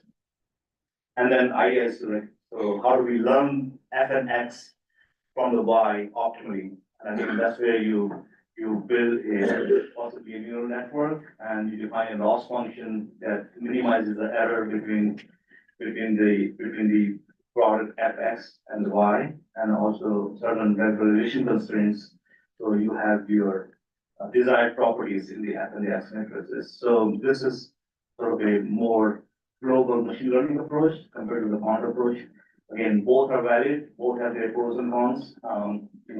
Just there's a lot of care needed to eventually, when you do it in practice with the exact loss function design, exact neural network design, there's some things to that and out that you should get for it. I guess, with that, I'll end my little talk here. And I want to thank again Shri for the opportunity. My pleasure to be here. Thank you so much. A very information dense, slide deck. We will share the slides. And Arun is available through LinkedIn, so you can reach out to him. Yeah, unfortunately, I can't stay here longer, but yeah, if you have any questions, please relate by Shri. I'll be happy to answer. Thank you so much. That's great. So next we have John Werner, who's going to be talking about the AI ecosystem in Massachusetts. And take it away, John. I mean, every time I listen to you, I hear something about history. I hear something about the current stuff that you're working on, and I'd love to hear about like what happens. You need to. Yeah, you gotta put this.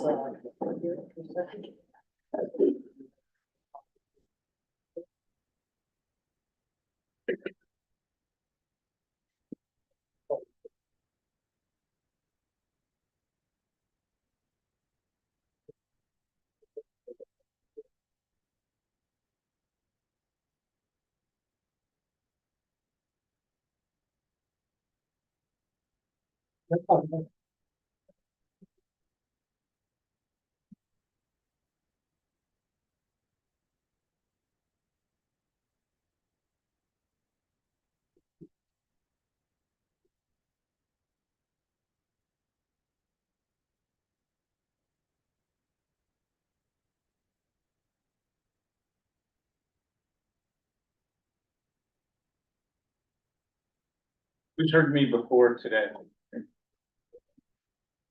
Who's never heard me? Who's in AI? A lot of AI.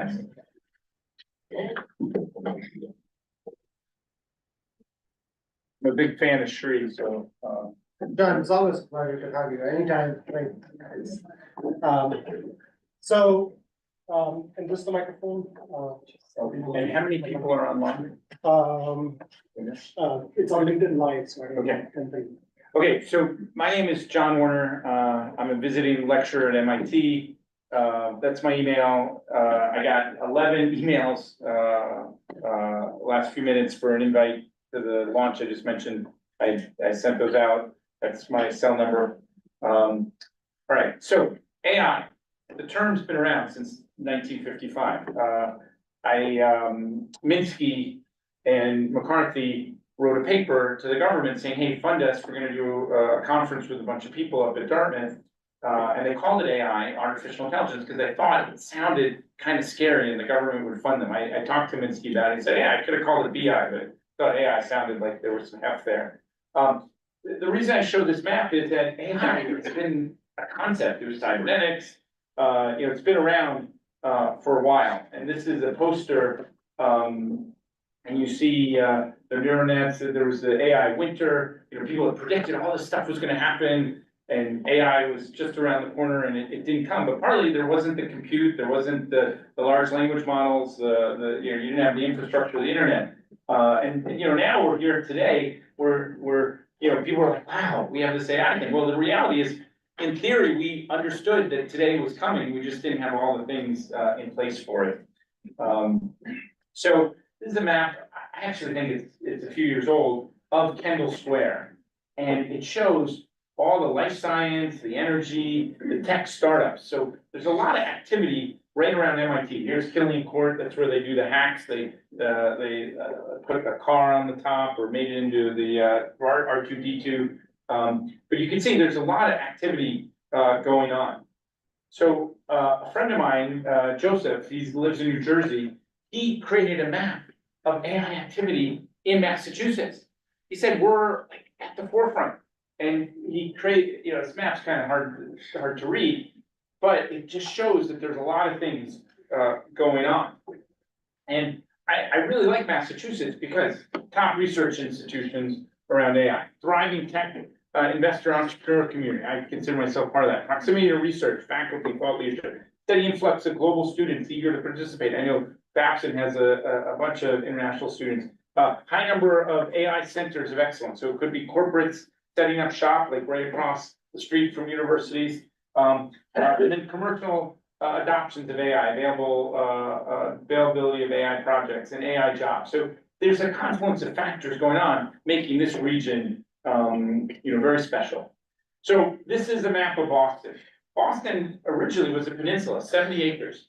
This star, that's where, right out there, that's where the American Revolution started. They threw the T out of the boats. 250 years ago in a few months, this revolution started, that led to the United States.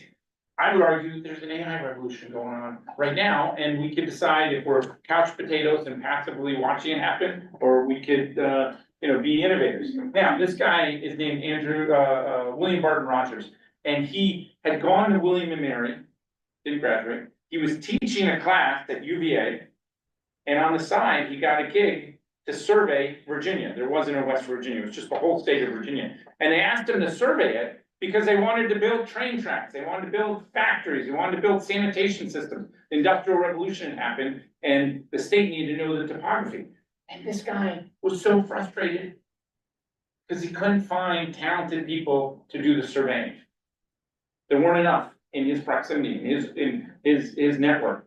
So he said, you know what, I'm gonna go to the place where the most action is happening. And this Virginia guy came to Boston. Now, this is Copley Square. This is where two train trestles crossed over mudflats. This is Governor Andrews. When William Barton Rogers came to Boston, Governor Andrews had commissioned this 70 acres here to be filled in. And this became the Back Bay. And in making the Back Bay, eventually it got filled in. There was 3 buildings that were set aside. One for Agassiz, who was doing like Darwin type stuff, Museum of Science. Another was for another thing, and then the second building is now a Restoration Hardware building right near Newbury Street. That was where William Barton Rogers convinced Governor Andrews, who had just filled this in, to say, hey, put a institute that can train people for the Industrial Revolution. That's MIT. MIT started as a way to train people. For 75 years, there was zero research going on at MIT. It was just how do we train people to do the surveying that he couldn't find people to do in Virginia. And the first 6 courses, course 6, these 2 have been flipped since today. So if you go up to someone and say, oh, are you course 2? They'd say, oh yeah, I'm mechanical engineering. But originally, that was the first one. They had 6 courses. It was the training schools, like a night school for people to get ready. And the week before the US Civil War, 72 students, 10 faculty, tuition 100. I think it's a little more today. A few years later, 1,100 students. And this was created because Harvard was teaching the sciences very theoretically. They weren't using your hands, they weren't working with industry. And this little Boston Tech and MIT said, we're gonna do it differently. And here's some of the students' early days. There was a guy who was from Scotland, who lived in Canada for a bit, who hung out at Boston Tech in downtown Boston. He was non-technical. His girlfriend at the time was deaf. His mom was deaf. He would put his lips to the forehead and vibrate words. And he said, I want to hang out with some technical people. He got the patent for the telephone. And the first phone call was made from here to right near MIT, that's Watson. So at some point, MIT was bursting at the seams in downtown Boston. They said, let's move. And Chicago said, we'll take you. And Springfield, Mass said, oh, come out here. And even there was a piece of land next to what is now BU, said, oh, why don't you come here? But it was a guy named George Eastman, who was the Bill Gates of his time, who gave $2 million. It cost $750,000 to buy this mile strip of land. They put 20,000 pylons in the water. This guy who hired MIT talent and said, you guys are awesome, who said, I'll give you $2.5 million. Never been to MIT, was an MIT alum. And there weren't many alumni that had any money because the school had just started. He paid for this 22 buildings. It looks like one building, but it's actually 22 buildings. And all the different disciplines out here, and there was all this bumping and connecting, creating a national institute to teach people to react to the Industrial Revolution. And these halls are where all this bumping and connecting happens. And when that got built, they started doing airplanes and this is GPS, led to radar, key technology in World War II. This is that guy, Charles Draper, middle name Stark, who did the instrumentation lab. His lab created the technology to make sure we didn't miss the moon when we did our NASA stuff. And then this is Minsky, that's my son, he's 21 now. That was a few years ago. But this Minsky, who coined the word AI in 1956, I have a sweater that says 1955, and I wear it like before AI, after AI, so that's kind of cool. But Minsky put this discipline in motion, and this is Danielle LaRousse that runs the largest lab at MIT, CSAIL, has 1,800 people, and it's the lab that Minsky had started. This is a picture of his living room. He had passed away, and we were celebrating him. And this is where CSAIL is, on this side of the building. There are actually 5 major labs doing AI. This one's LIDS, and there's a few others at MIT. So, who remembers I mentioned launching Liquid? Okay, so this is the advertisement for it, and these are Daniela, who runs that big lab. These are her students. This is the CO, chief scientist. He's really clever, Matthias, and you know this is all on the website, but they're doing remarkable things. And on September 30th, they published a blog post about how really special this is. Take a look at it. So on the 22nd, a week from Tuesday, I rented out the whole restaurant up here. We're gonna have a bunch of VIPs up there. The CEO of Shopify is coming, the number 2 at Deloitte, a lot of people that are very interested in this technology. I wanted to remind them subtly that this was MIT technology, so people up here can see MIT. And then the next day, this is Kresge Auditorium. I'm gonna have 2,000 people here get exposed to this. Think of Steve Jobs sharing the Macintosh computer. Who was not at that? Okay, yeah, so you have like, I missed it. Well, you don't have to miss this. This is Sam Altman. He was being interviewed a few months ago in Kresge Auditorium. There's Sam, there's Sally, the president. And this is Ramin, the CEO. He's gonna present on Wednesday all about this technology. And here's a scientist, this is Matthias. These are some of the other presenters. So if you want to go to the launch, right there's a QR code. Now, I'm just about full, but because I've spent the morning here, I decided, let me invite you guys. So do you guys know how QR codes? And this is the cheap one. This one has a dinosaur. There's no dinosaur branding with the event. I just didn't feel like paying for a QR code, and I knew to get you in, I needed a QR code. And no worries if you don't come. I don't get a commission if you come, but if you want to meet interesting people, you know, part of the reason why William Barton Rogers moved up here was he, you know, was like, I'm not surrounded by people that are forward thinking and taking advantage of this moment. And like the Industrial Revolution changed society, you know, I think AI is going to change society, and you all and I are alive at a time, that dinosaur is not alive, at a time where we can harness it. I'm going to go to the next slide, but did people who want to go to this? Okay. All right, now Danielle LaRousse also just came out with a book. That's me. And this is the book. I'm hosting her on the 24th, a week from yesterday, at MIT. So if you want to go meet her and hear about her book, it's on AI. It's actually riveting. I write a column for AI and for Forbes on AI and every day, and I've reviewed the book. You can take a look at that. So if you want to go to the book thing, this is another one. That again, dinosaur has nothing to do with the branding. Okay. So this is MIT today. So this is the corridor, the bumping and connecting. So while Harvard was teaching sciences with different buildings, where biology was here, chemistry was here, there's a lot of collaboration. And I think that's something we're gonna really need in AI, that if you just have the computer scientists in CSAIL just thinking, oh, you know, how do we do AI? And they're not interacting with other aspects of society, you know, we're missing opportunities. So think about how you all can be bridges among these different communities, whether it's here or anywhere else. So what have I done because of this moment? So I went to a bunch of TED conferences. My kids said, Dad, are you part of a cult? Who's this TED guy? Can we come? I said, it's cost prohibitive. And so I decided to start my own TED event. So I have the license for TEDx Boston and TEDx MIT, and I've produced 3,000 talks. And I got to the point where I was at 250,000 views for all those talks. I said, well, you know what, let me create a program about exponential technologies. What's the human dimension of it? And it's called Imagination Action. I do 3 of them a year. One is at Davos at the World Economic Forum, the second largest venue during the forum. It's a 56,000 square foot dome. And I program the stage and I have all these touch screens and I have these tech demos. During the World Economic Forum, I decide who comes in. So WEF is like 500 yards away, but I can put people on the list. $2,000 coach, can fly from Boston to Zurich, take a 2-hour train ride for $100 to Davos in a quarter of a mile. If I put you on the list, you can be in here. And so I want to put the best and brightest stuff here. I think a lot of people are like in Boston, oh, we should just do things in Boston. No, let's go other places, show what we're doing and interact with other people and come back. And let's come back with friends there that we can also create bridges. So that's every January. January 22nd is this event. Then I do an event on the future of enterprise with AI. I don't say the future of AI, I say the future of enterprise with AI. I want AI the second thought. And I've been doing this for years. And the last, I had Sam Altman come to one of them. The last one I did, I had 5 concurrent things going on at once. I had 26 panels. This one's gonna be April 15th this year at MIT. And I had a room where people were just giving lightning talks for Forbes because of my relationship with Forbes. I produce a bunch of things that go on their video site. And then I had a room that the speakers could talk as long as they want, not time bounded.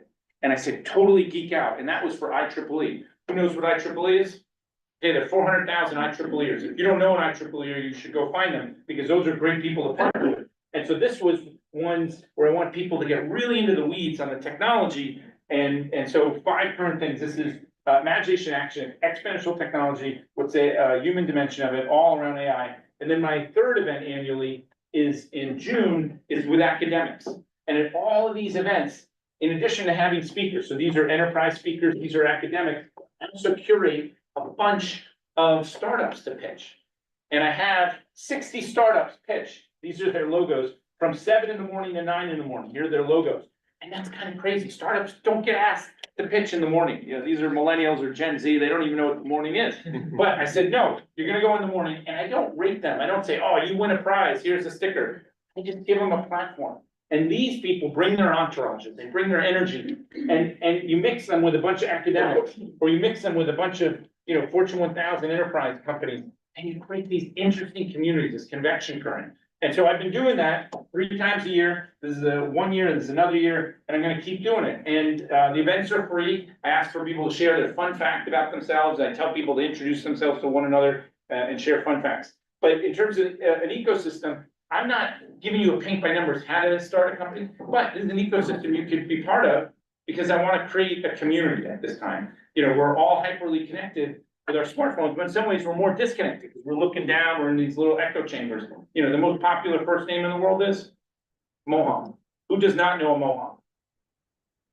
Okay, it's a derivation of Mohammed. It just tells you social economic groups we're connected with. I want to break that and change that a little bit. So these are all the startups that presented from 7 in the morning and it's alpha. So you may want to change your name to a name that doesn't start with an A, so you get to go at the end. And then I would, you know, have their slides and people come to those. This is the dome, been doing it since 2018. All the talks that I produce, I write articles on them. So if you want to go to my Forbes site, I have like 300 articles there. I'm going to write one based on an interview with Lex Friedman today. And then this is the Davos event I mentioned in the dome. We have these headsets so you can tune in, write what they're going to say. This is Randall Lane from Forbes. He's the head of, he created 30 Under 30, the chief content officer. And then these are those touch screens where we have demos. We had 12 demo stations. We had 72, you know, because every 90 minutes we would change. And then this is where that event is with the 5 things. We take portraits of all the speakers. We have a VIP session. That was Steve Case, founder of AOL, speaking. Here's the academics. Here is all the startups that presented from 7 in the morning. And here are their slides. We put it in one deck so you can get exposed to stuff. And then during lunch, you know, as the academics speak, then at lunchtime, we put all the startups here. So again, it's like Country Mouse, City Mouse, to bring in 2 communities together. And then this was a guy who's one of the founding members of Gemini, flew out. He talked to startups. And then this was the academic event. There's Yvonne House, Secretary of Economic Development. That's Will I Am. You know, so we had sort of a celebrity come. He's pretty cool and has some interesting ideas about owning your own data. And then this is the like sizzle reels of the 4 events. I also do a public private one that I'm not gonna go into. That's the CEO of Perplexity. So you get a sense, it's like 60 startups, for that one, 27 speakers. So there was a 2-to-1 ratio. So if we played tug of war, the startups would win. Okay. So, and then CSAIL, this is Daniela who runs CSAIL. This is Sartosh who runs LIDS. That's McGovern Center across the street from their building. They do Mind. This is a new College of Computing. They each got 25 faculty that they got to add. $500 million Schwarzman College of Computing. And then I'm very active with Alexander Avamini. They teach a class in January just on deep learning. 13.7 million students have taken it. So what happened was 8 years ago, they looked at what Stanford was doing in terms of deep learning and said, we could do this better. Andrew, we could do it better. So they created their own class. It started just in this room, but now people take it all over the world. I guarantee you, like the 20,000 major players in AI, they probably started in this class. So if you haven't taken this class, you should take it and have a shared experience, or you may meet some people there that could be good for you. I also teach every Thursday a AI Venture Studio class. Lex Friedman was our first speaker last semester. We do a lot of socials. And at the end of the semester, we have 20 projects present, and some of them I think can become major initiatives. So you guys may want to get in the slipstream of some of them. Here are the gold, silver, and bronze. Everyone's a winner, but some are less winners than others. And then I run TEDx MIT. During COVID, I got all 68 people that worked on the Perseverance rover to do pre-recorded because we didn't do a live event. And here are 3 Turing Prize winners. And me. So he created the relational database and thought it was a silly idea and just let it go. Oracle, $1 trillion industry. So if you see Mike Sobrecker, don't mention Oracle to him because he'll punch you in the nose because it got away. But these are good people to hang out with. And then I also do in November 16th and 17th an event called Planet Action around sustainable ideas that can have impact by the end of the decade. And so if you want to come to that, email me, I'll let you know. I like Paul English. He put $5 million down at UMass Boston and created an applied AI institute that students at UMass Boston, 3rd most diverse university in the country, to help nurses and other majors kind of figure out what they can do with AI. And then I own 15% of GAI Insights, which is like the Gartner of AI. We just had an event the other day. That's a good one. I'm one of the organizers of MIT AI in New York City that's happening the 26th. If anyone wants to go to that, I can get you discount tickets. And then Delta V is awesome program that happens at MIT, and there should be more cross-pollination between BAPS and MIT. And then I run a quarterly science dinner where I bring people together, and then once a year I do an AI dialogue, and these are 100 people I brought to it, but a way to kind of facilitate commentary. And then I'm almost done. This is the governor. She put together a great AI task force I'm helping with. I'm hosting their next meeting. And then this is a highlight reel on the 3 events. Who's found this interesting so far? So many of the world's thought leaders, so many of the world's literal leaders. Tim Berners-Lee. These are folks who can make positive change, and we want to be part of that. Here and imagination. So that was the Davos one. This is the enterprise one. Bringing their A game. Very inspiring and insightful presentations by all of them. Head of research for Adobe. Action was a fabulous event, full of energy, full of excitement, full of networking, many startups, fantastic speakers. It's always great to be here. There are always big ideas, the cross sector, smart people, the goal of changing the world. Who wants to come to this one? All right, I can let you in. Who wants to come to that one? All right, that's closer. One T stop for you. It's like ChatGPT and Wikipedia having a baby. That is perplexing. To have 60 startups who are using AI in so many different ways to solve really important problems, that's what Massachusetts is about, and we're so excited to have them start here, stay here, expand here, and to support them. This is incredibly special that we're at the official, unofficial event for MIT. The energy, both in the space where the talks are and out here, in the space where people can interact with palpable. And it just speaks to the volume that people want to interact on this. People want to discuss this. People want to learn.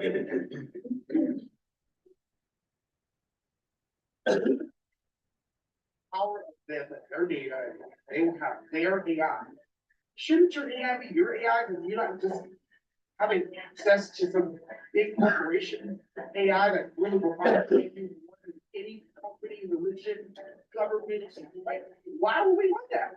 It is not because an entity is intelligent that it wants to dominate or that it is necessarily dangerous. We can solve problems, you can set goals for it, and it will fulfill those goals. And the idea that somehow the system is going to come up with, its own goals. Jan LeCun, Turing Prize winner, head of AI for Meta. Right, so for time, I'm just, that was my last slide. All right, who found that interesting? All right, what are 3 things you learned you didn't know? Anyone? 1, go. What did you learn you didn't know? MIT on Chicago. What's that? MIT. Yeah, the alumni of MIT that were living in Illinois say, hey, it's too noisy. The horse and carriages are too noisy, in downtown Boston. Why don't you come out here? Almost happened. It was ahead of where it is now. All right, 2, what did you learn you didn't know? Half of Boston's a landfill. What's that? Half of Boston's a landfill. Yeah, that one road, that's where Paul Revere rode on a horse saying the British are coming or the redcoats are coming. And the point is that we've reinvented ourselves, and MIT didn't exist, it now exists, it was a reaction to the Industrial Revolution. Now we have a revolution. And Babson is very entrepreneurial, thinking about how to seize these moments, and you guys shouldn't do it alone. Find ways to collaborate with these people. There are 200,000 MIT alumni. How many of you are working with an MIT alumni? All right, how many think that might be a good idea? All right, there's a 1 + 1 could equal 1,000,000. All right, what else do you learn you didn't know? I mentor a judge at MIT, and I didn't know that all of this is going on. This is fantastic. Yeah, all right, now you know.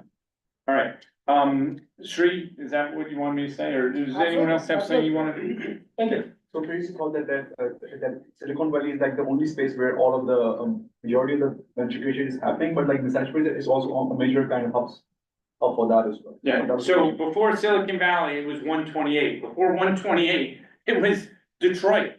And before Detroit, Buffalo almost was Detroit. Ford was gonna put his Ford plant in Buffalo, but it didn't happen. Before Detroit, it was St. Louis. So the next wave of innovation, Silicon Valley doesn't have a lock on it.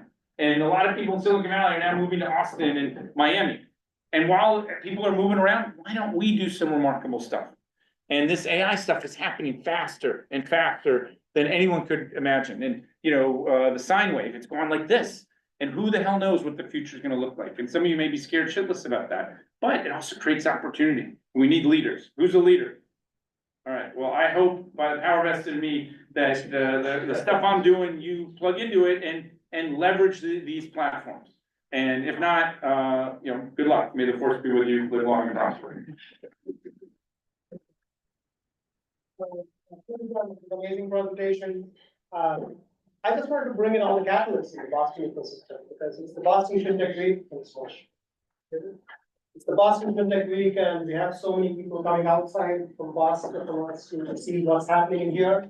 But there are so many innovators in here, so many things are happening within Boston. So we want to make sure you're aware of all these opportunities, and you just need to spend time. And I tell my students at Northeastern, if you are taking a class and just listening to the lectures and going and doing your homeworks, and then finishing up the class, it's nothing. I mean, there's so much happening outside the ecosystem, you gotta get engaged. And I send my students to hackathons happening all over the place and ask them to kind of go in and mingle and engage with the various startups which are out there. Otherwise, it's just going to be that you're in your own silo, in your own bubble. So you gotta mingle, you gotta figure out how you can actually figure out where your power is and where you get engaged. And thanks so much, John, really appreciate it. I think this is yours. I'll sign an email. Okay, so we're gonna have one more lecture, and this one's going to be a little on trying to understand where we go from here, right? We kind of saw when we did the panel, it was multiple perspectives on where they were seeing the opportunities are and where the issues are. And then when you saw Harthorne present about what are the various things you should be looking at when you think about building models, because Harthorne has a perspective from the financial industry, but you're also looking at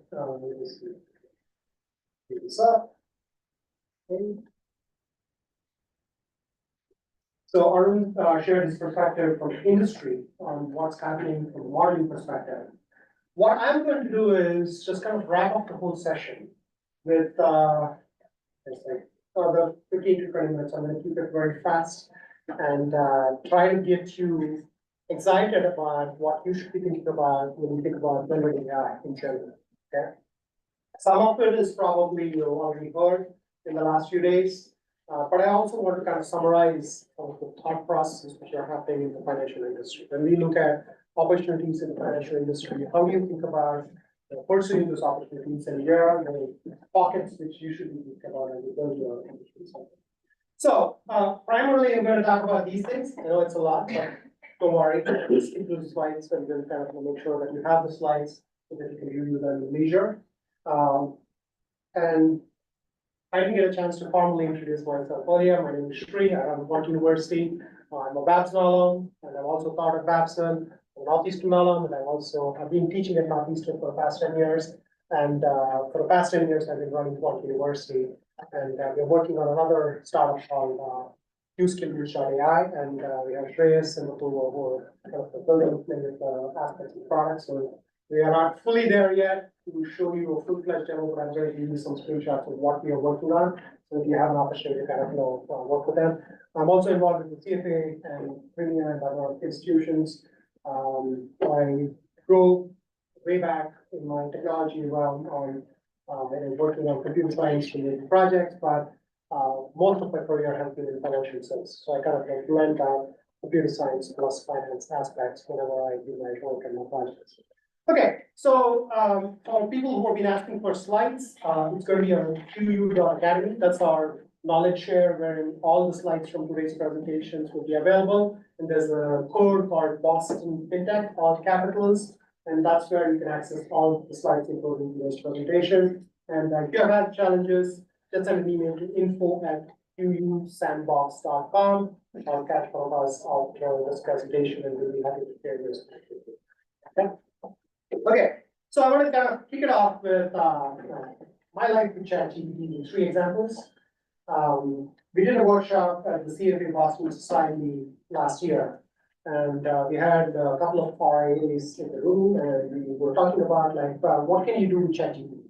I mean, we're not talking about like large scale systems. It's just a free version of ChatGPT, and how do you think about using ChatGPT? And we were looking at a simple use case where there's a potential pilot investor who wants to leverage our investment advisory services.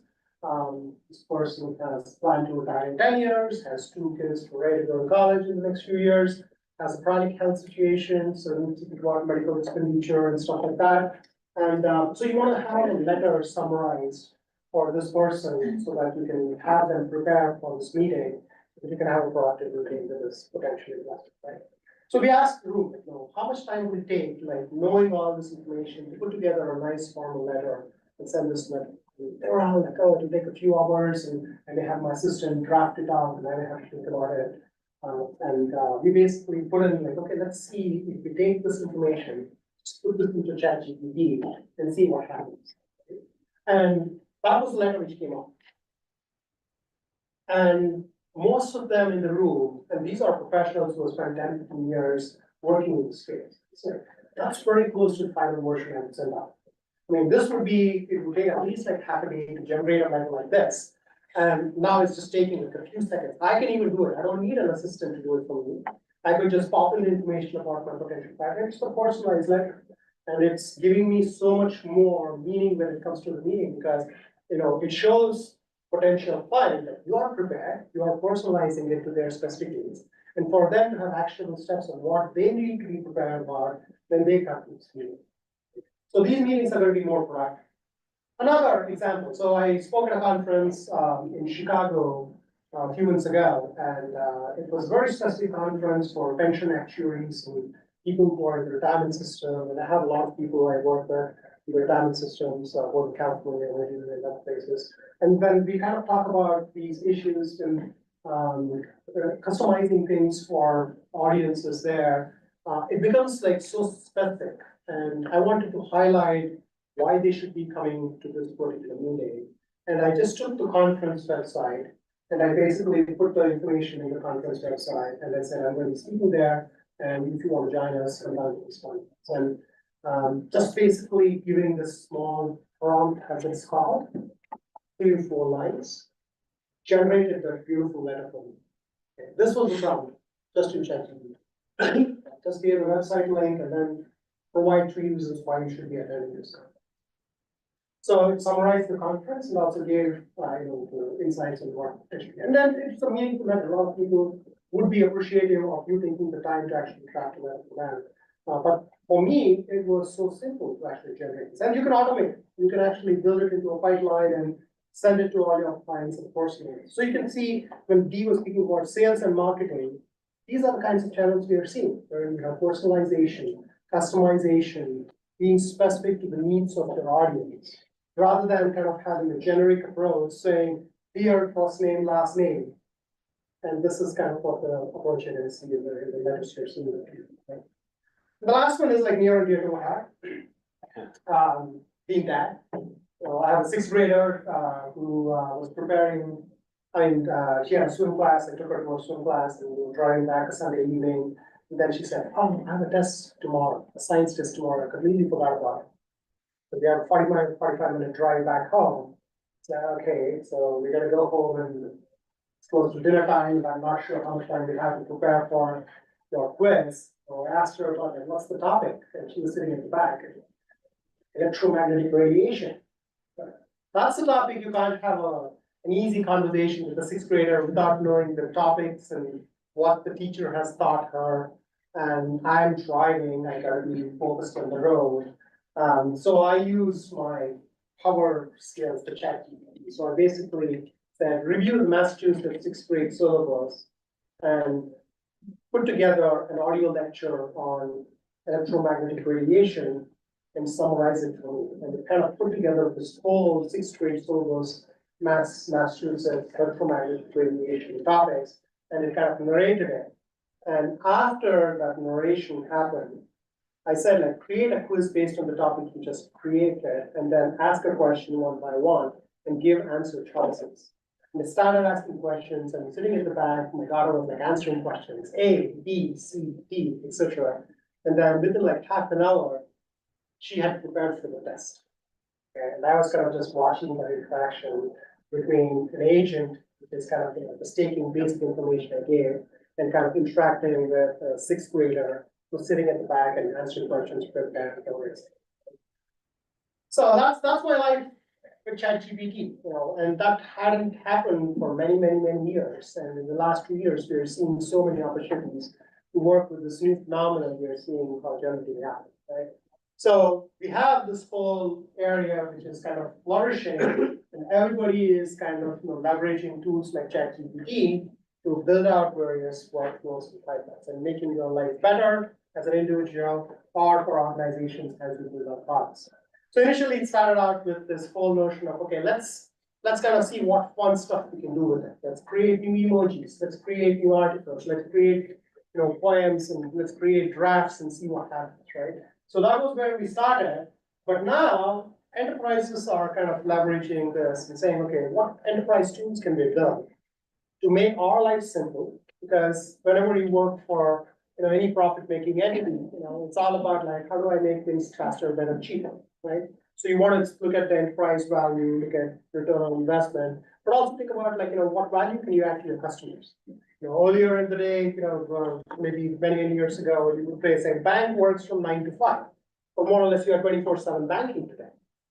And right now you can do your banking 24/7, but if you still have a question, you may have to go to a branch or wait for customer service to be ready available to answer your questions. But that's all changing because of all these technologies. So we want to kind of understand this on what's actually happening, right? So this just did not come out of the blue. This did not just happen overnight with someone releasing the new tool and then it became viral. Right? So it's been happening for many, many years. Back in my grad school days, in fact, I'll show you a paper which I wrote like 20 years ago, and it has agent-based systems on it.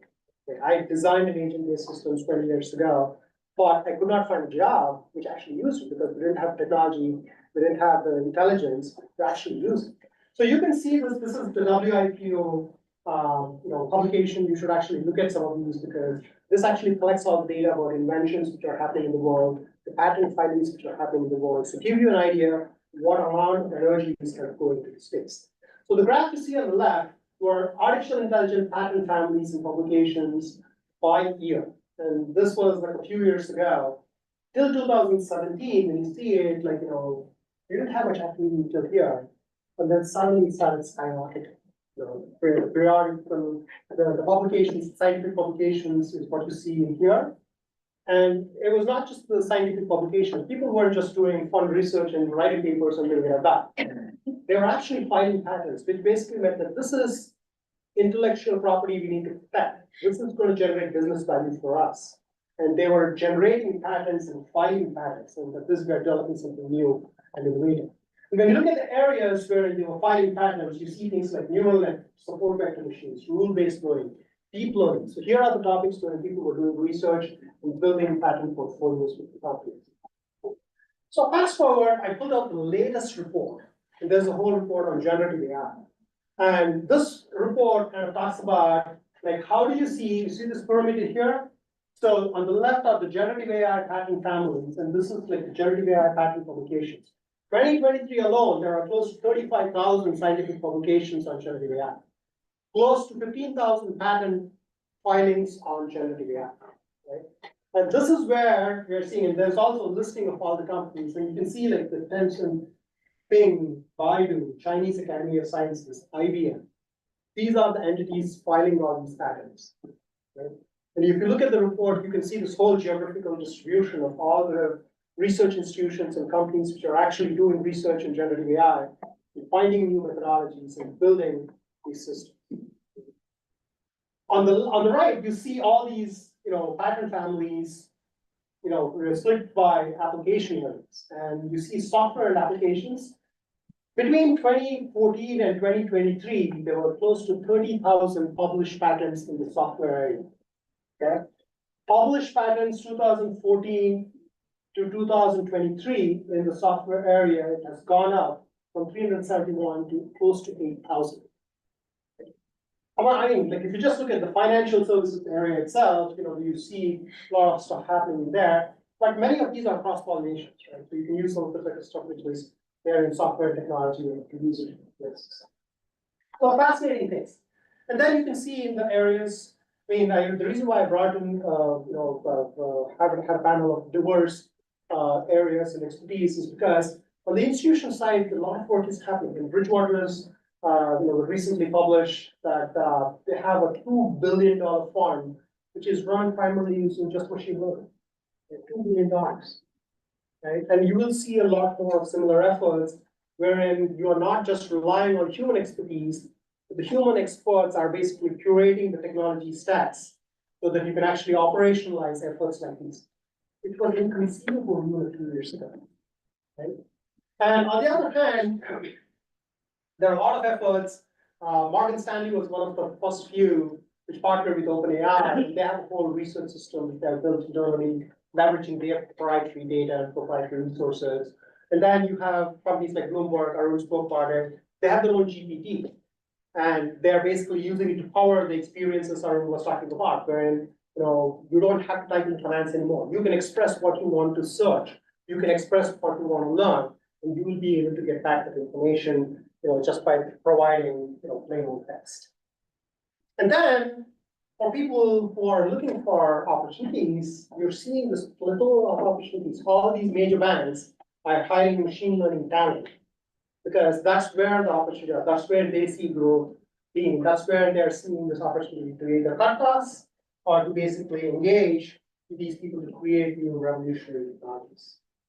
So Arun presented some aspects of how he sees this whole marriage, which we're talking about the quant and the technology. So I kind of have my perspective because this is the area I trained in my days as a quant.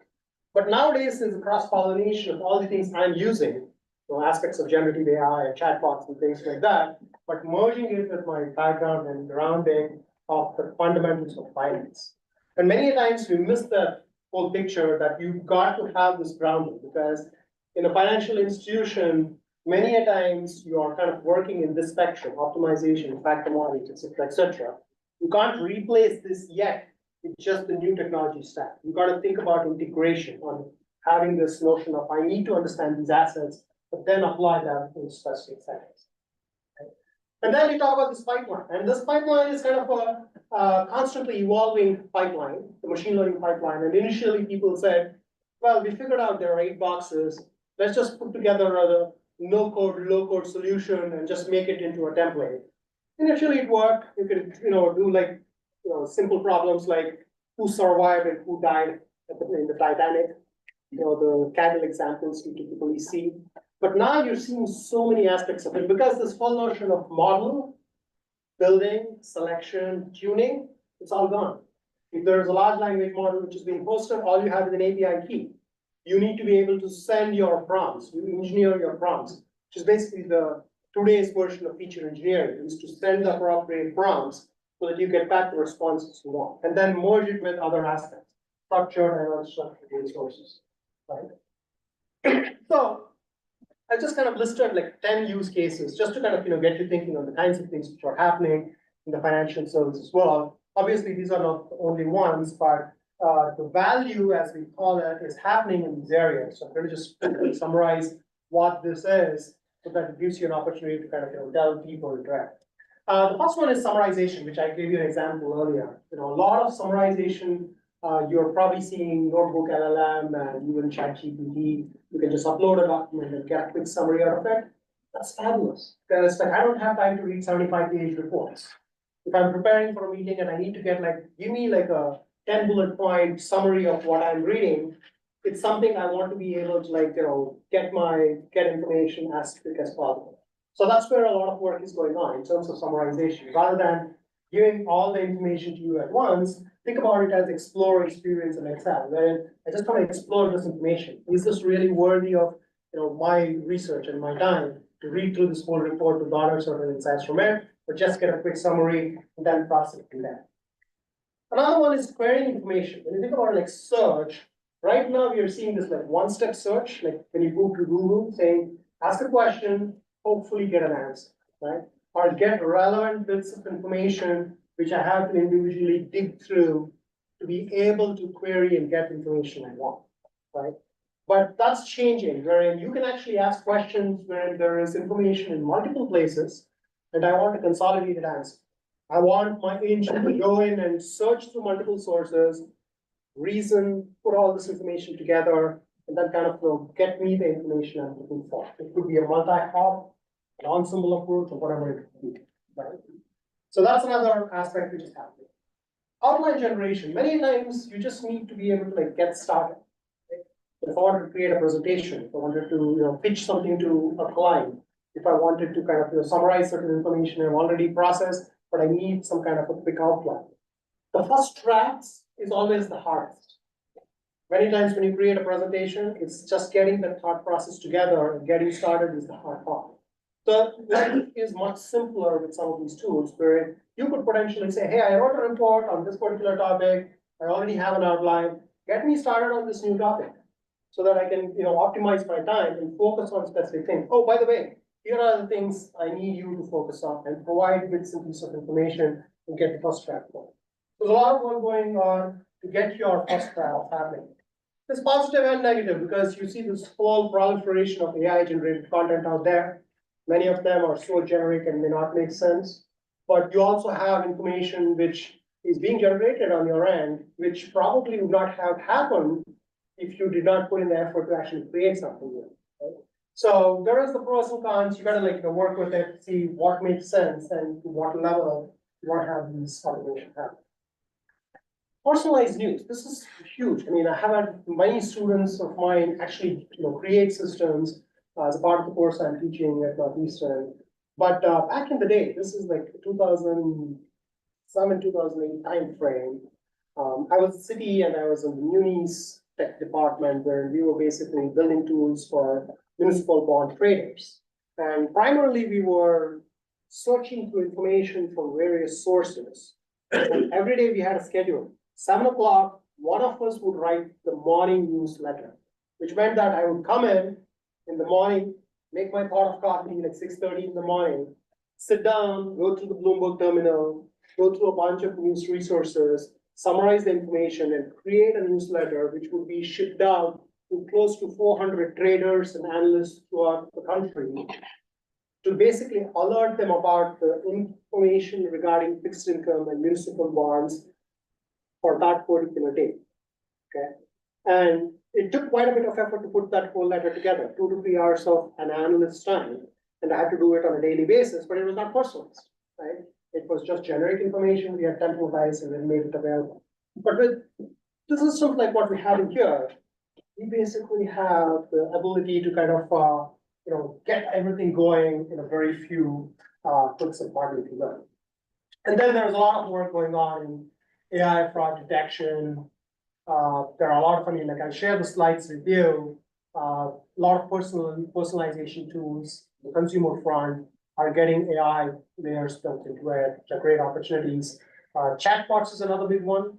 Obviously, you're all experiencing it with customer service, which you can easily, leverage. And then a lot of, this is actually a big one, like, using GitHub Copilots for creating code and enhancing the productivity of developers. Rather than thinking of, oh, developers will be gone, it's the perspective like, I don't really need 3 developers to be building this. I can have 1 developer and a co-pilot to be able to build more or less the same thing, rather than having like 2 or 3 developers building the same thing.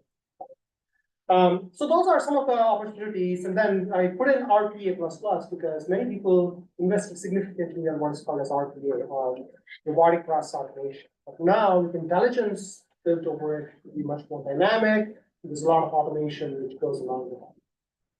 And then finally, this whole area of retrieval augmented generation, which is a methodology for leveraging proprietary information and then using an LLM to curate your answers. I think that's like one of the most popular use cases. So if you search for a RAG, everybody is thinking about like, optimizing RAG or putting a RAG into their systems so that they can leverage their proprietary information. And rather than having an LLM do all the sifting for them, they can use vector databases and other aspects to build it up. Okay, so those are some of the use cases. But I also want to touch a little bit about the risks and challenges because obviously we don't have everything solved. We are seeing new challenges come up, both on the security front. There are organizations looking at, well, we are seeing hallucinations. Accuracy is a problem. There are all these issues which you could potentially give the system to either get the answers you want or maybe give you answers which you should not be seeing. So all these frameworks coming up, but again, I would say this is still really new. We don't have solved problems yet. It's not something where we could say, hey, you can just throw in this product at the end, lifeguard 24 or whatever we want to put at the end, and we'll be able to get rid of this problem. You have to incorporate it in the design. As you're building product, you have to make sure that all these risks are also addressed. So we ran a roundtable with another startup called Truera last year, and that got acquired by Snowflake last year, and we invited 15 of the largest financial companies in New York to actually do a roundtable. And that's what we heard.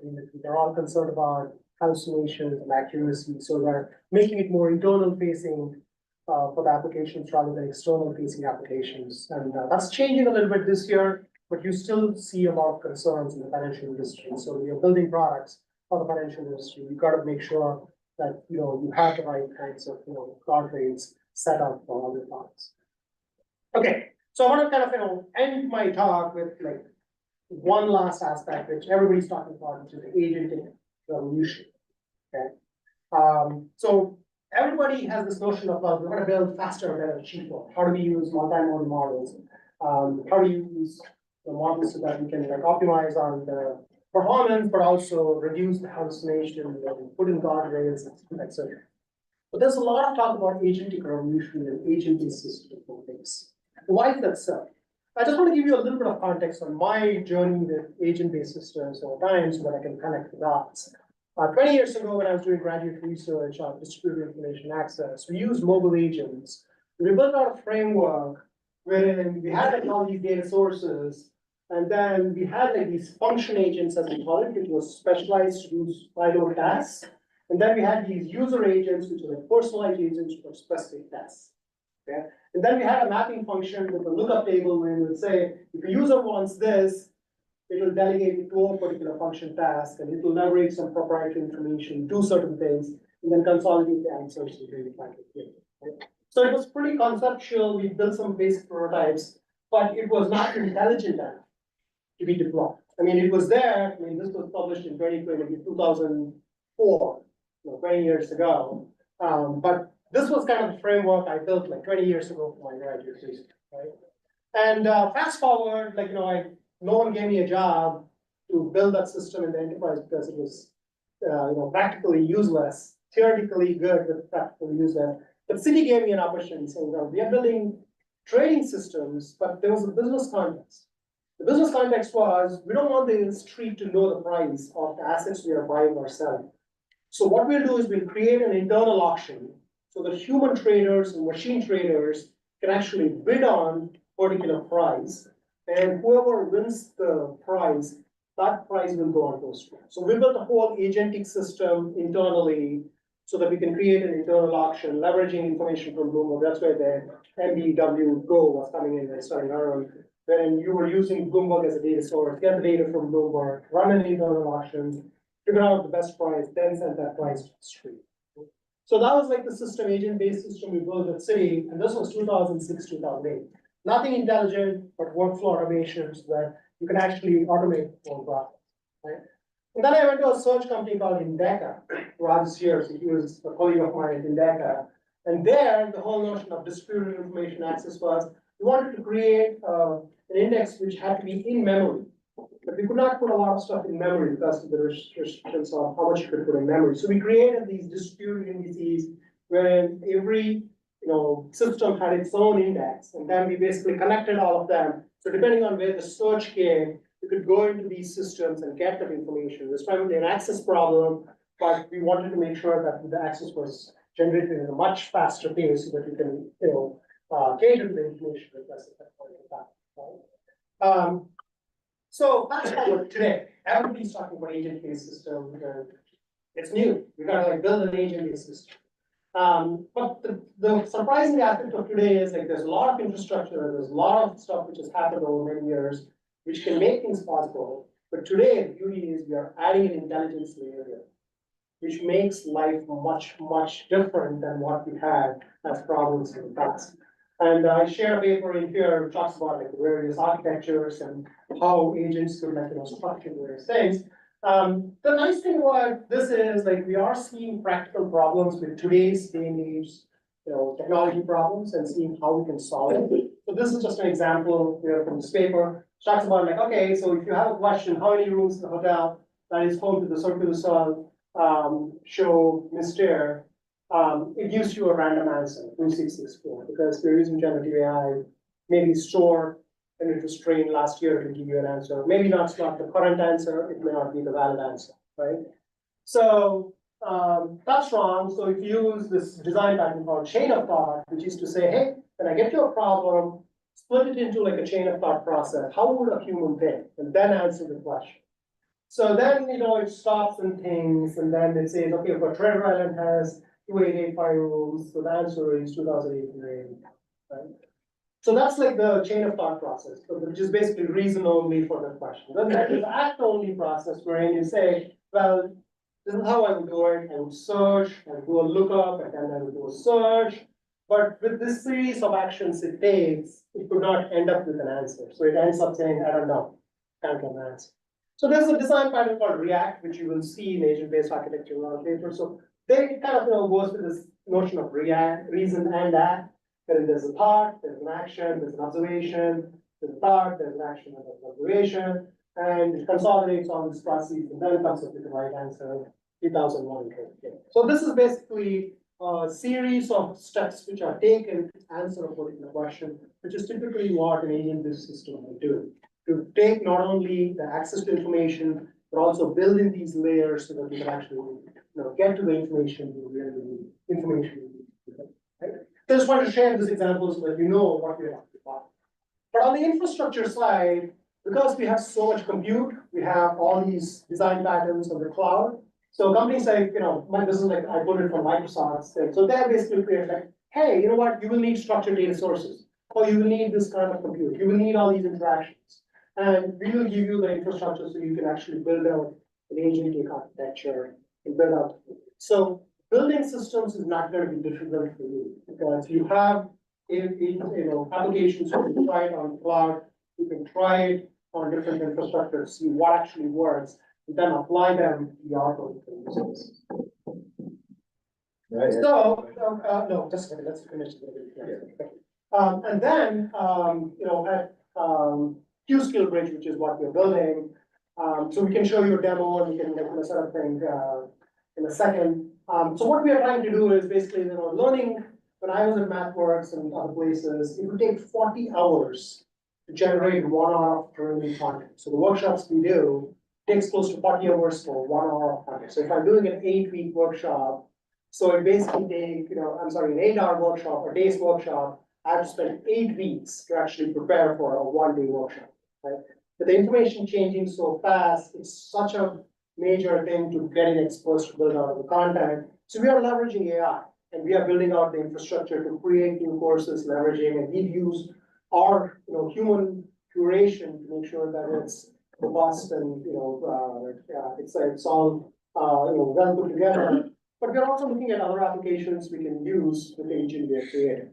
And one of the applications is this notion of skill bridging, which is to say, hey, I'm applying for a job, and I found a job which actually is something which I would really love to apply for, but do I have the skills? And our system will basically leverage your background, your experience, your resume and everything. And then it will look at what the job requires and then map it and say, you're 60% there. You don't have those skills for the 40% thing. But it'll kind of map those skills for you. And then what we have done is we basically take the skills which you don't have and then create a curriculum for you on what you